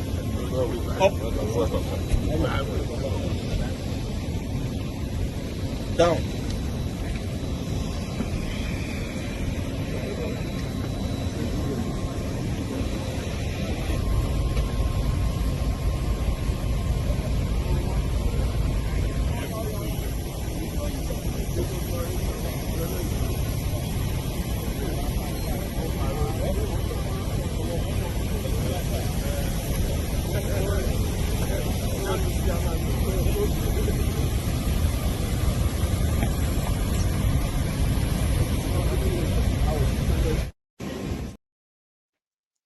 so people were supposed to be there to sing Baba Oyoyo, Baba Oyoyo, Baba Oyoyo. He's visiting them, maybe for a couple of days, because you remember that he was supposed to be on vacation for 10 days. Then the vacation was supposed to also come to the UK on his vacation. So they said they cut it short to go back to Nigeria to handle some important thing, and it is to tell you that Fulbara will be resuming tomorrow as governor on the order of Tinubu. So then maybe if there's another thing that needed to just kind of like act of you and do a fake meeting, enough to look like he's working, then he'll become tired, they will have to come to London. But they won't want to come to London like that. They may just announce to you that Tinubu is going to probably go to Qatar, Saudi Arabia, and somewhere else. And you know that they will now tell you later and say, but you know that he didn't complete his vacation that time. So he's going to stop by in London for a few days to recuperate. Kolu. Yeah, so Rivers State. A lot of people have been reacting to the losses the state suffered in the last 6 months, as well as the supposed government responsibilities that were left undone. And one of the scenarios that took place in Rivers State today was that of the alleged state house policemen security who staged a mini protest when they screamed that they were not doing again. And the reason given is that they were protesting because they've not been paid in the last 6 months for providing security in the state house for the new sole administrator. That is yet to be confirmed, right? But there is a video of them protesting inside the government house. One of them made a video, and here is a copy.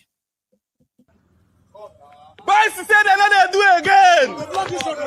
They do again. Waiting. They make millions. We can block this gate. Nobody go anywhere. They make millions. We know they do again. Which kind of thing be this one? For 6 months.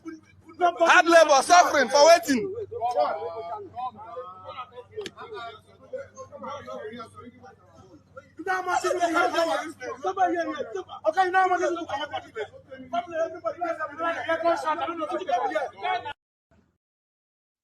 They know they do again.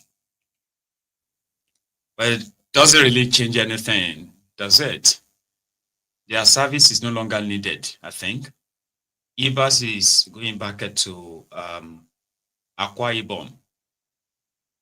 Full Barra will resume tomorrow, and everybody will find this level, I think.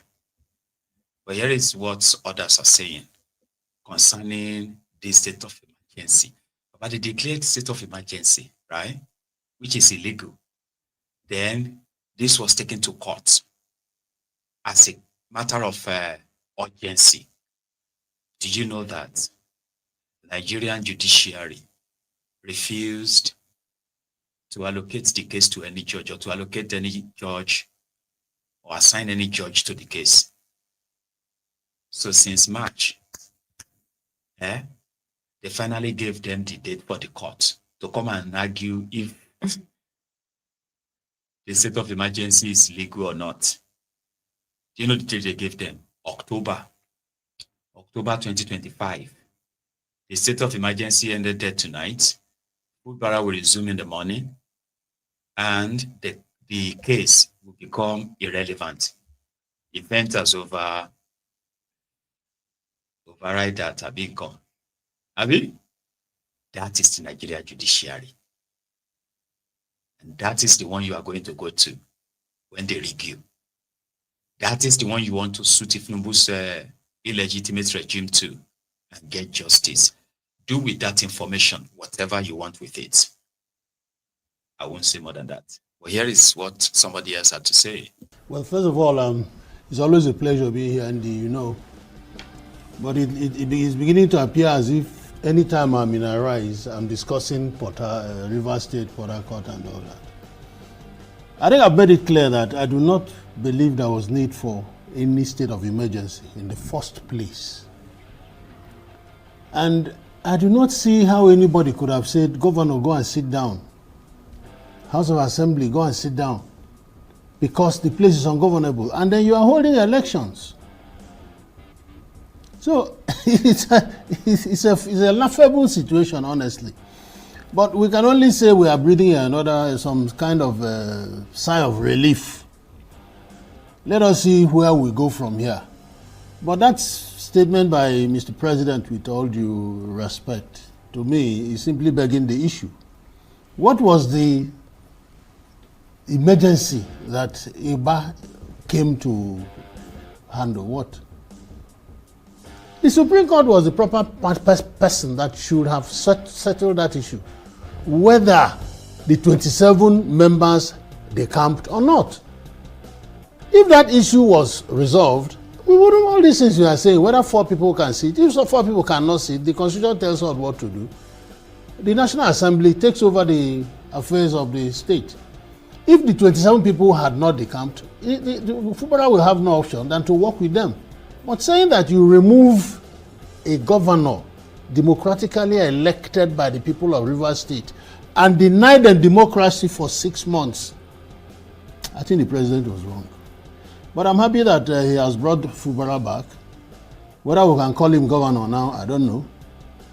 He has no local government chairman or he has no local government structure behind him. There are 27 hawks looking to pick his eyes, pick his nose, pick any part of his body that they want. So So they have him. And the only saving grace is going to be there. It's just going to be there ceremonially. And there is a chance that if I can remind us, part of the bone of contention. So when FUBARA became governor and Wike became minister, right? More than 80% of Ubara's appointees, including commissioners, they were like with the weakest appointees who were commissioners when Wiki was governor. Do you get that now? So they keep their office and all of that. So what they said, every time they called state executive meeting, the governor, his commissioners, and everybody to discuss about what they want to do. For example, well, we want to do Port Harcourt sorry, I'm trying to make something up that can be relative, okay? So Port Harcourt to Ubima. And this project is a very good project. So it's going to, we need to get a quote and all of that. Commissioner of Works, you, Commissioner for Special Duties, Commissioner for Finance, Commissioner for Physical Planning. I want all of you to work together, plus the Commissioner for Local Government Affairs, so that you can please put this together. Everybody should have contribution and get us a quote.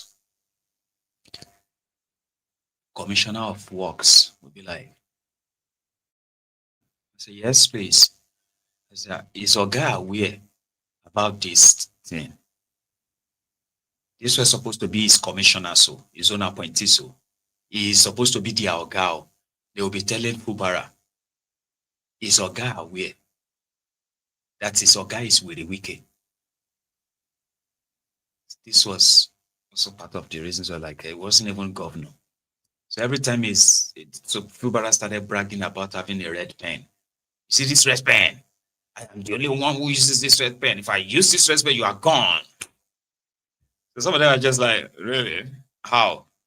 Like, so now that he's coming back, that is expected to be the issue, I mean, the case. You know? So it would be a ceremonial governor just there, because the real governor will be with the wiki. Right? Abi? Wiki? Let's ask him. The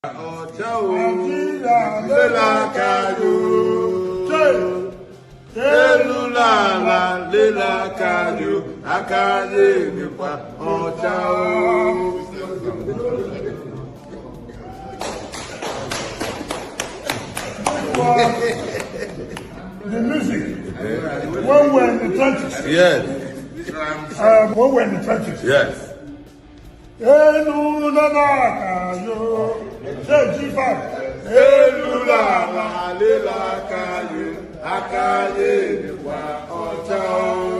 Come on,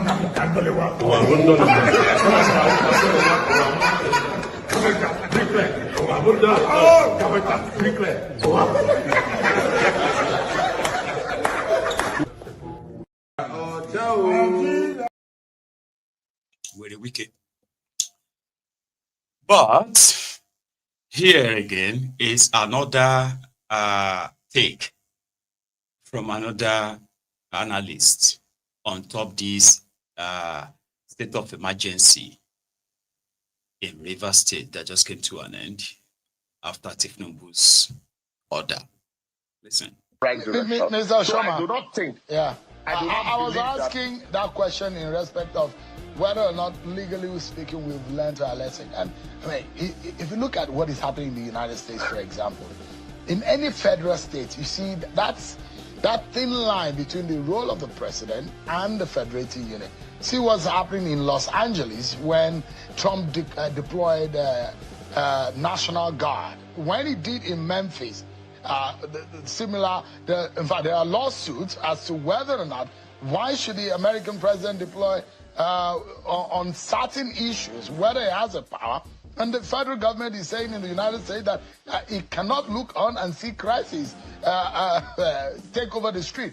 Look at what is happening in Washington, D.C. He said he wants to take violence and criminality off the streets of Washington, D.C., deploying a National Guard. So the role and the responsibility of the man who is at the helm of affairs of the country and looking on when crises erupts in a state.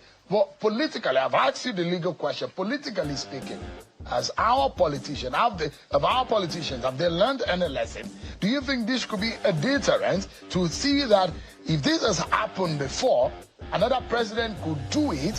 If you misbehave in your state or politician, take the people for granted, and the point that they allow violence to erupt in their state, it could be the precedents that have happened now, and it could replay itself. Could it be a lesson, politically speaking? Let me first and foremost answer the question starting from the American angle. Yeah, that has been my point, really, Sheon. Remember, when the day the state of emergency was declared, you and I were on this program, and I said, constitutionally, the president can declare a state of emergency in Rivers without having to sack the duly elected, government in that state, because he was elected, with those government. But the question here is simple. You can still deploy, police to the state to maintain peace. You can deploy the DSS, you can deploy the army. They have been in Rivers in perpetuity. You can deploy them to those states to maintain peace without having to sack the democratically elected government. And then having to come to the politician, I do not think that the politicians have learned anything. Yeah, because today we've seen it happen in a PDP state because you have, a former governor who has one leg in PDP, one leg in APC. And so, to that extent, it is easy. The crisis in Rivers State is also not different from the crisis, that we see across board politically. It's just that of Rivers State, was so heightened to the extent that you have House of Assembly members that the governor did not allow to sit. In fact, at some point he claimed that he could only recognize them, by virtue of his green biro.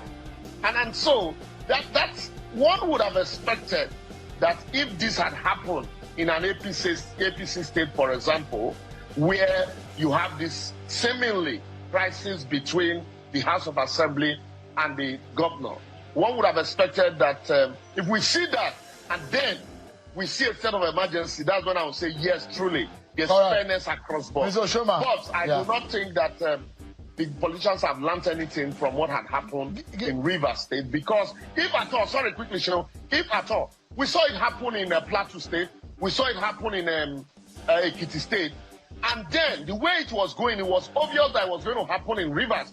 One would have expected that all the parties concerned would sheath their sword, but they walk right direction. So I do not think. Yeah. I do not believe that. 70 years old man.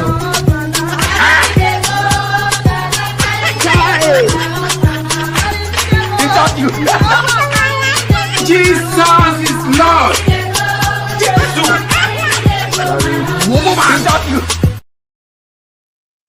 Anyway, it is what it is, they will say. And before we go tonight, I just want you to pray for the people of this part of Edo State, right?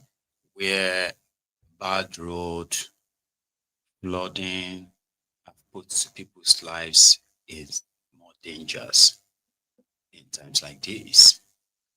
Watch this.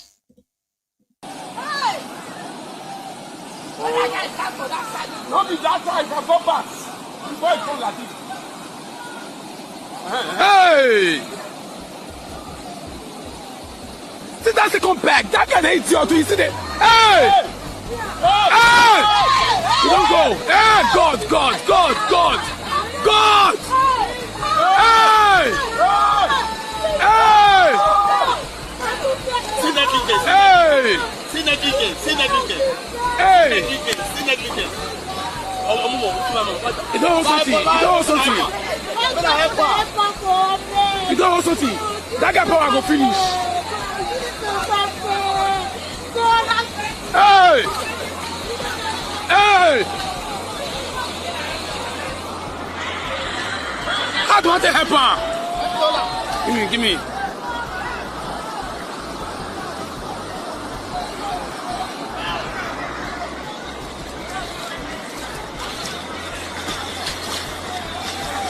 Hey, see Percy. See person.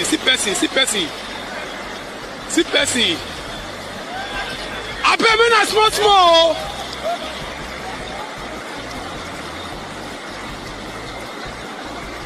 Ah! Hey!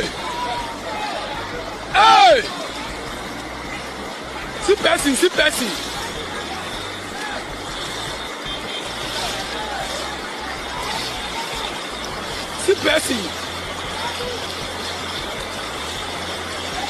Hey, see another one.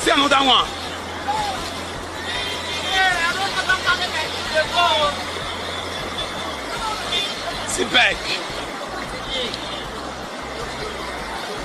Hey, see me. See people. Where the man?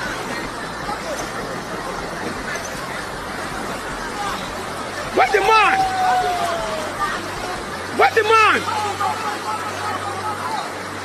the man? Go on, where you? Where's the man? Where's the man?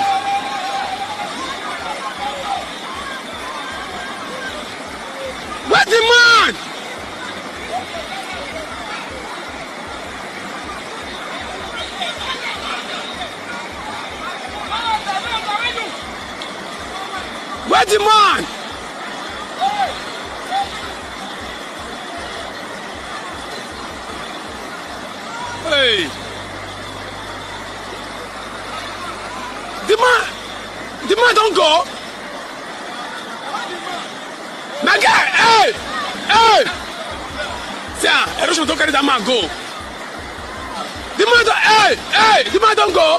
man don't go. Hey! Jesus! See the man back.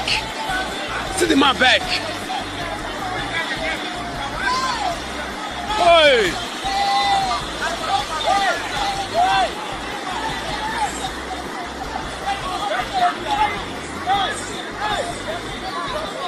Lift the bag! As the bag don't hook!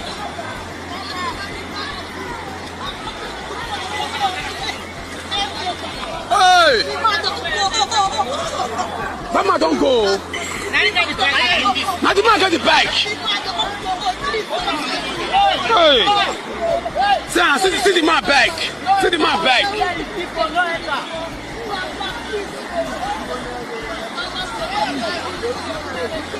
Hey!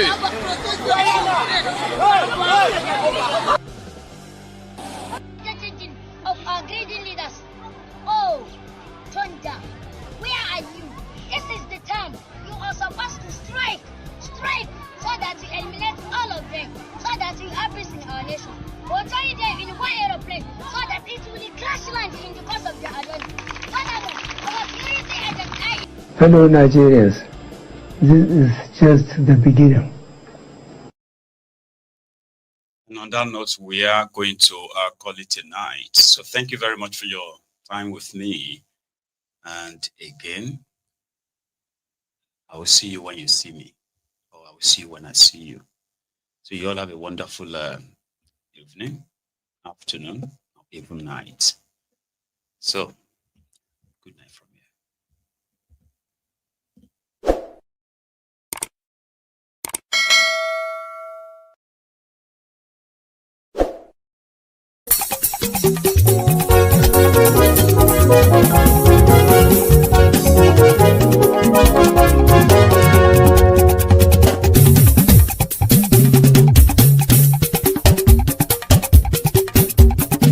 Maiyegun làwa mọ̀ làmọ̀ tó dòdòdò.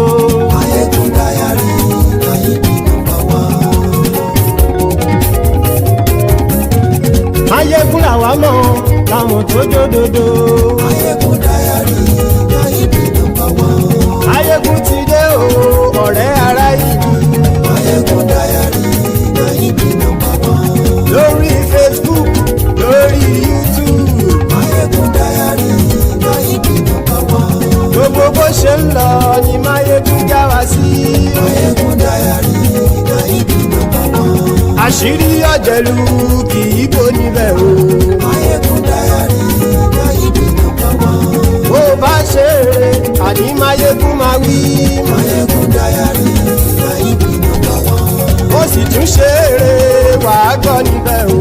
Maiyegun diary na ibi number one. Maiyegun diary Politico. Maiyegun diary na ibi number one. Godfatherism kò sí lọ́rọ̀ Maiyegun. Maiyegun diary na ibi number one. Ẹ farabalẹ̀ sẹ́ o kẹgọ́rọ̀ lẹ́nu o. Maiyegun diary na ibi number one. Àní Maiyegun làwa mọ̀ tó dòdòdò.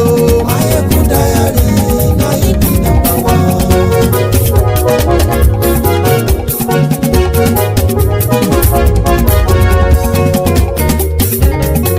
Àní ẹ̀sùn ràkì.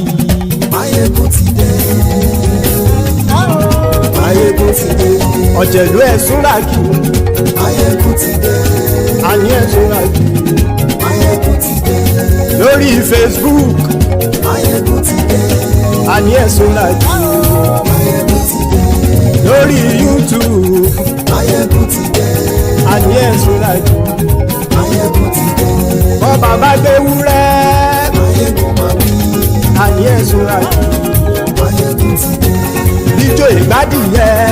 Maiyegun máa wí. Àní ẹ̀sùn ràkì. Maiyegun ti dé. Pẹ̀sìdó bá rúfin o. Maiyegun máa wí. Àní ẹ̀sùn ràkì. Maiyegun ti dé. Kíkó nìna kówó jẹ. Maiyegun máa wí. Àní ẹ̀sùn ràkì. Maiyegun ti dé.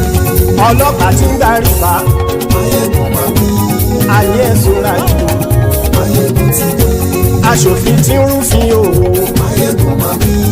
Àní ẹ̀sùn ràkì. Maiyegun ti dé. Òpùrọ́ olóṣèlú. Maiyegun máa wí. Àní ẹ̀sùn ràkì. Maiyegun ti dé. Ọ̀jẹ̀lú ẹ̀sùn ràkì. Maiyegun ti dé. Àní ẹ̀sùn ràkì. Maiyegun ti dé.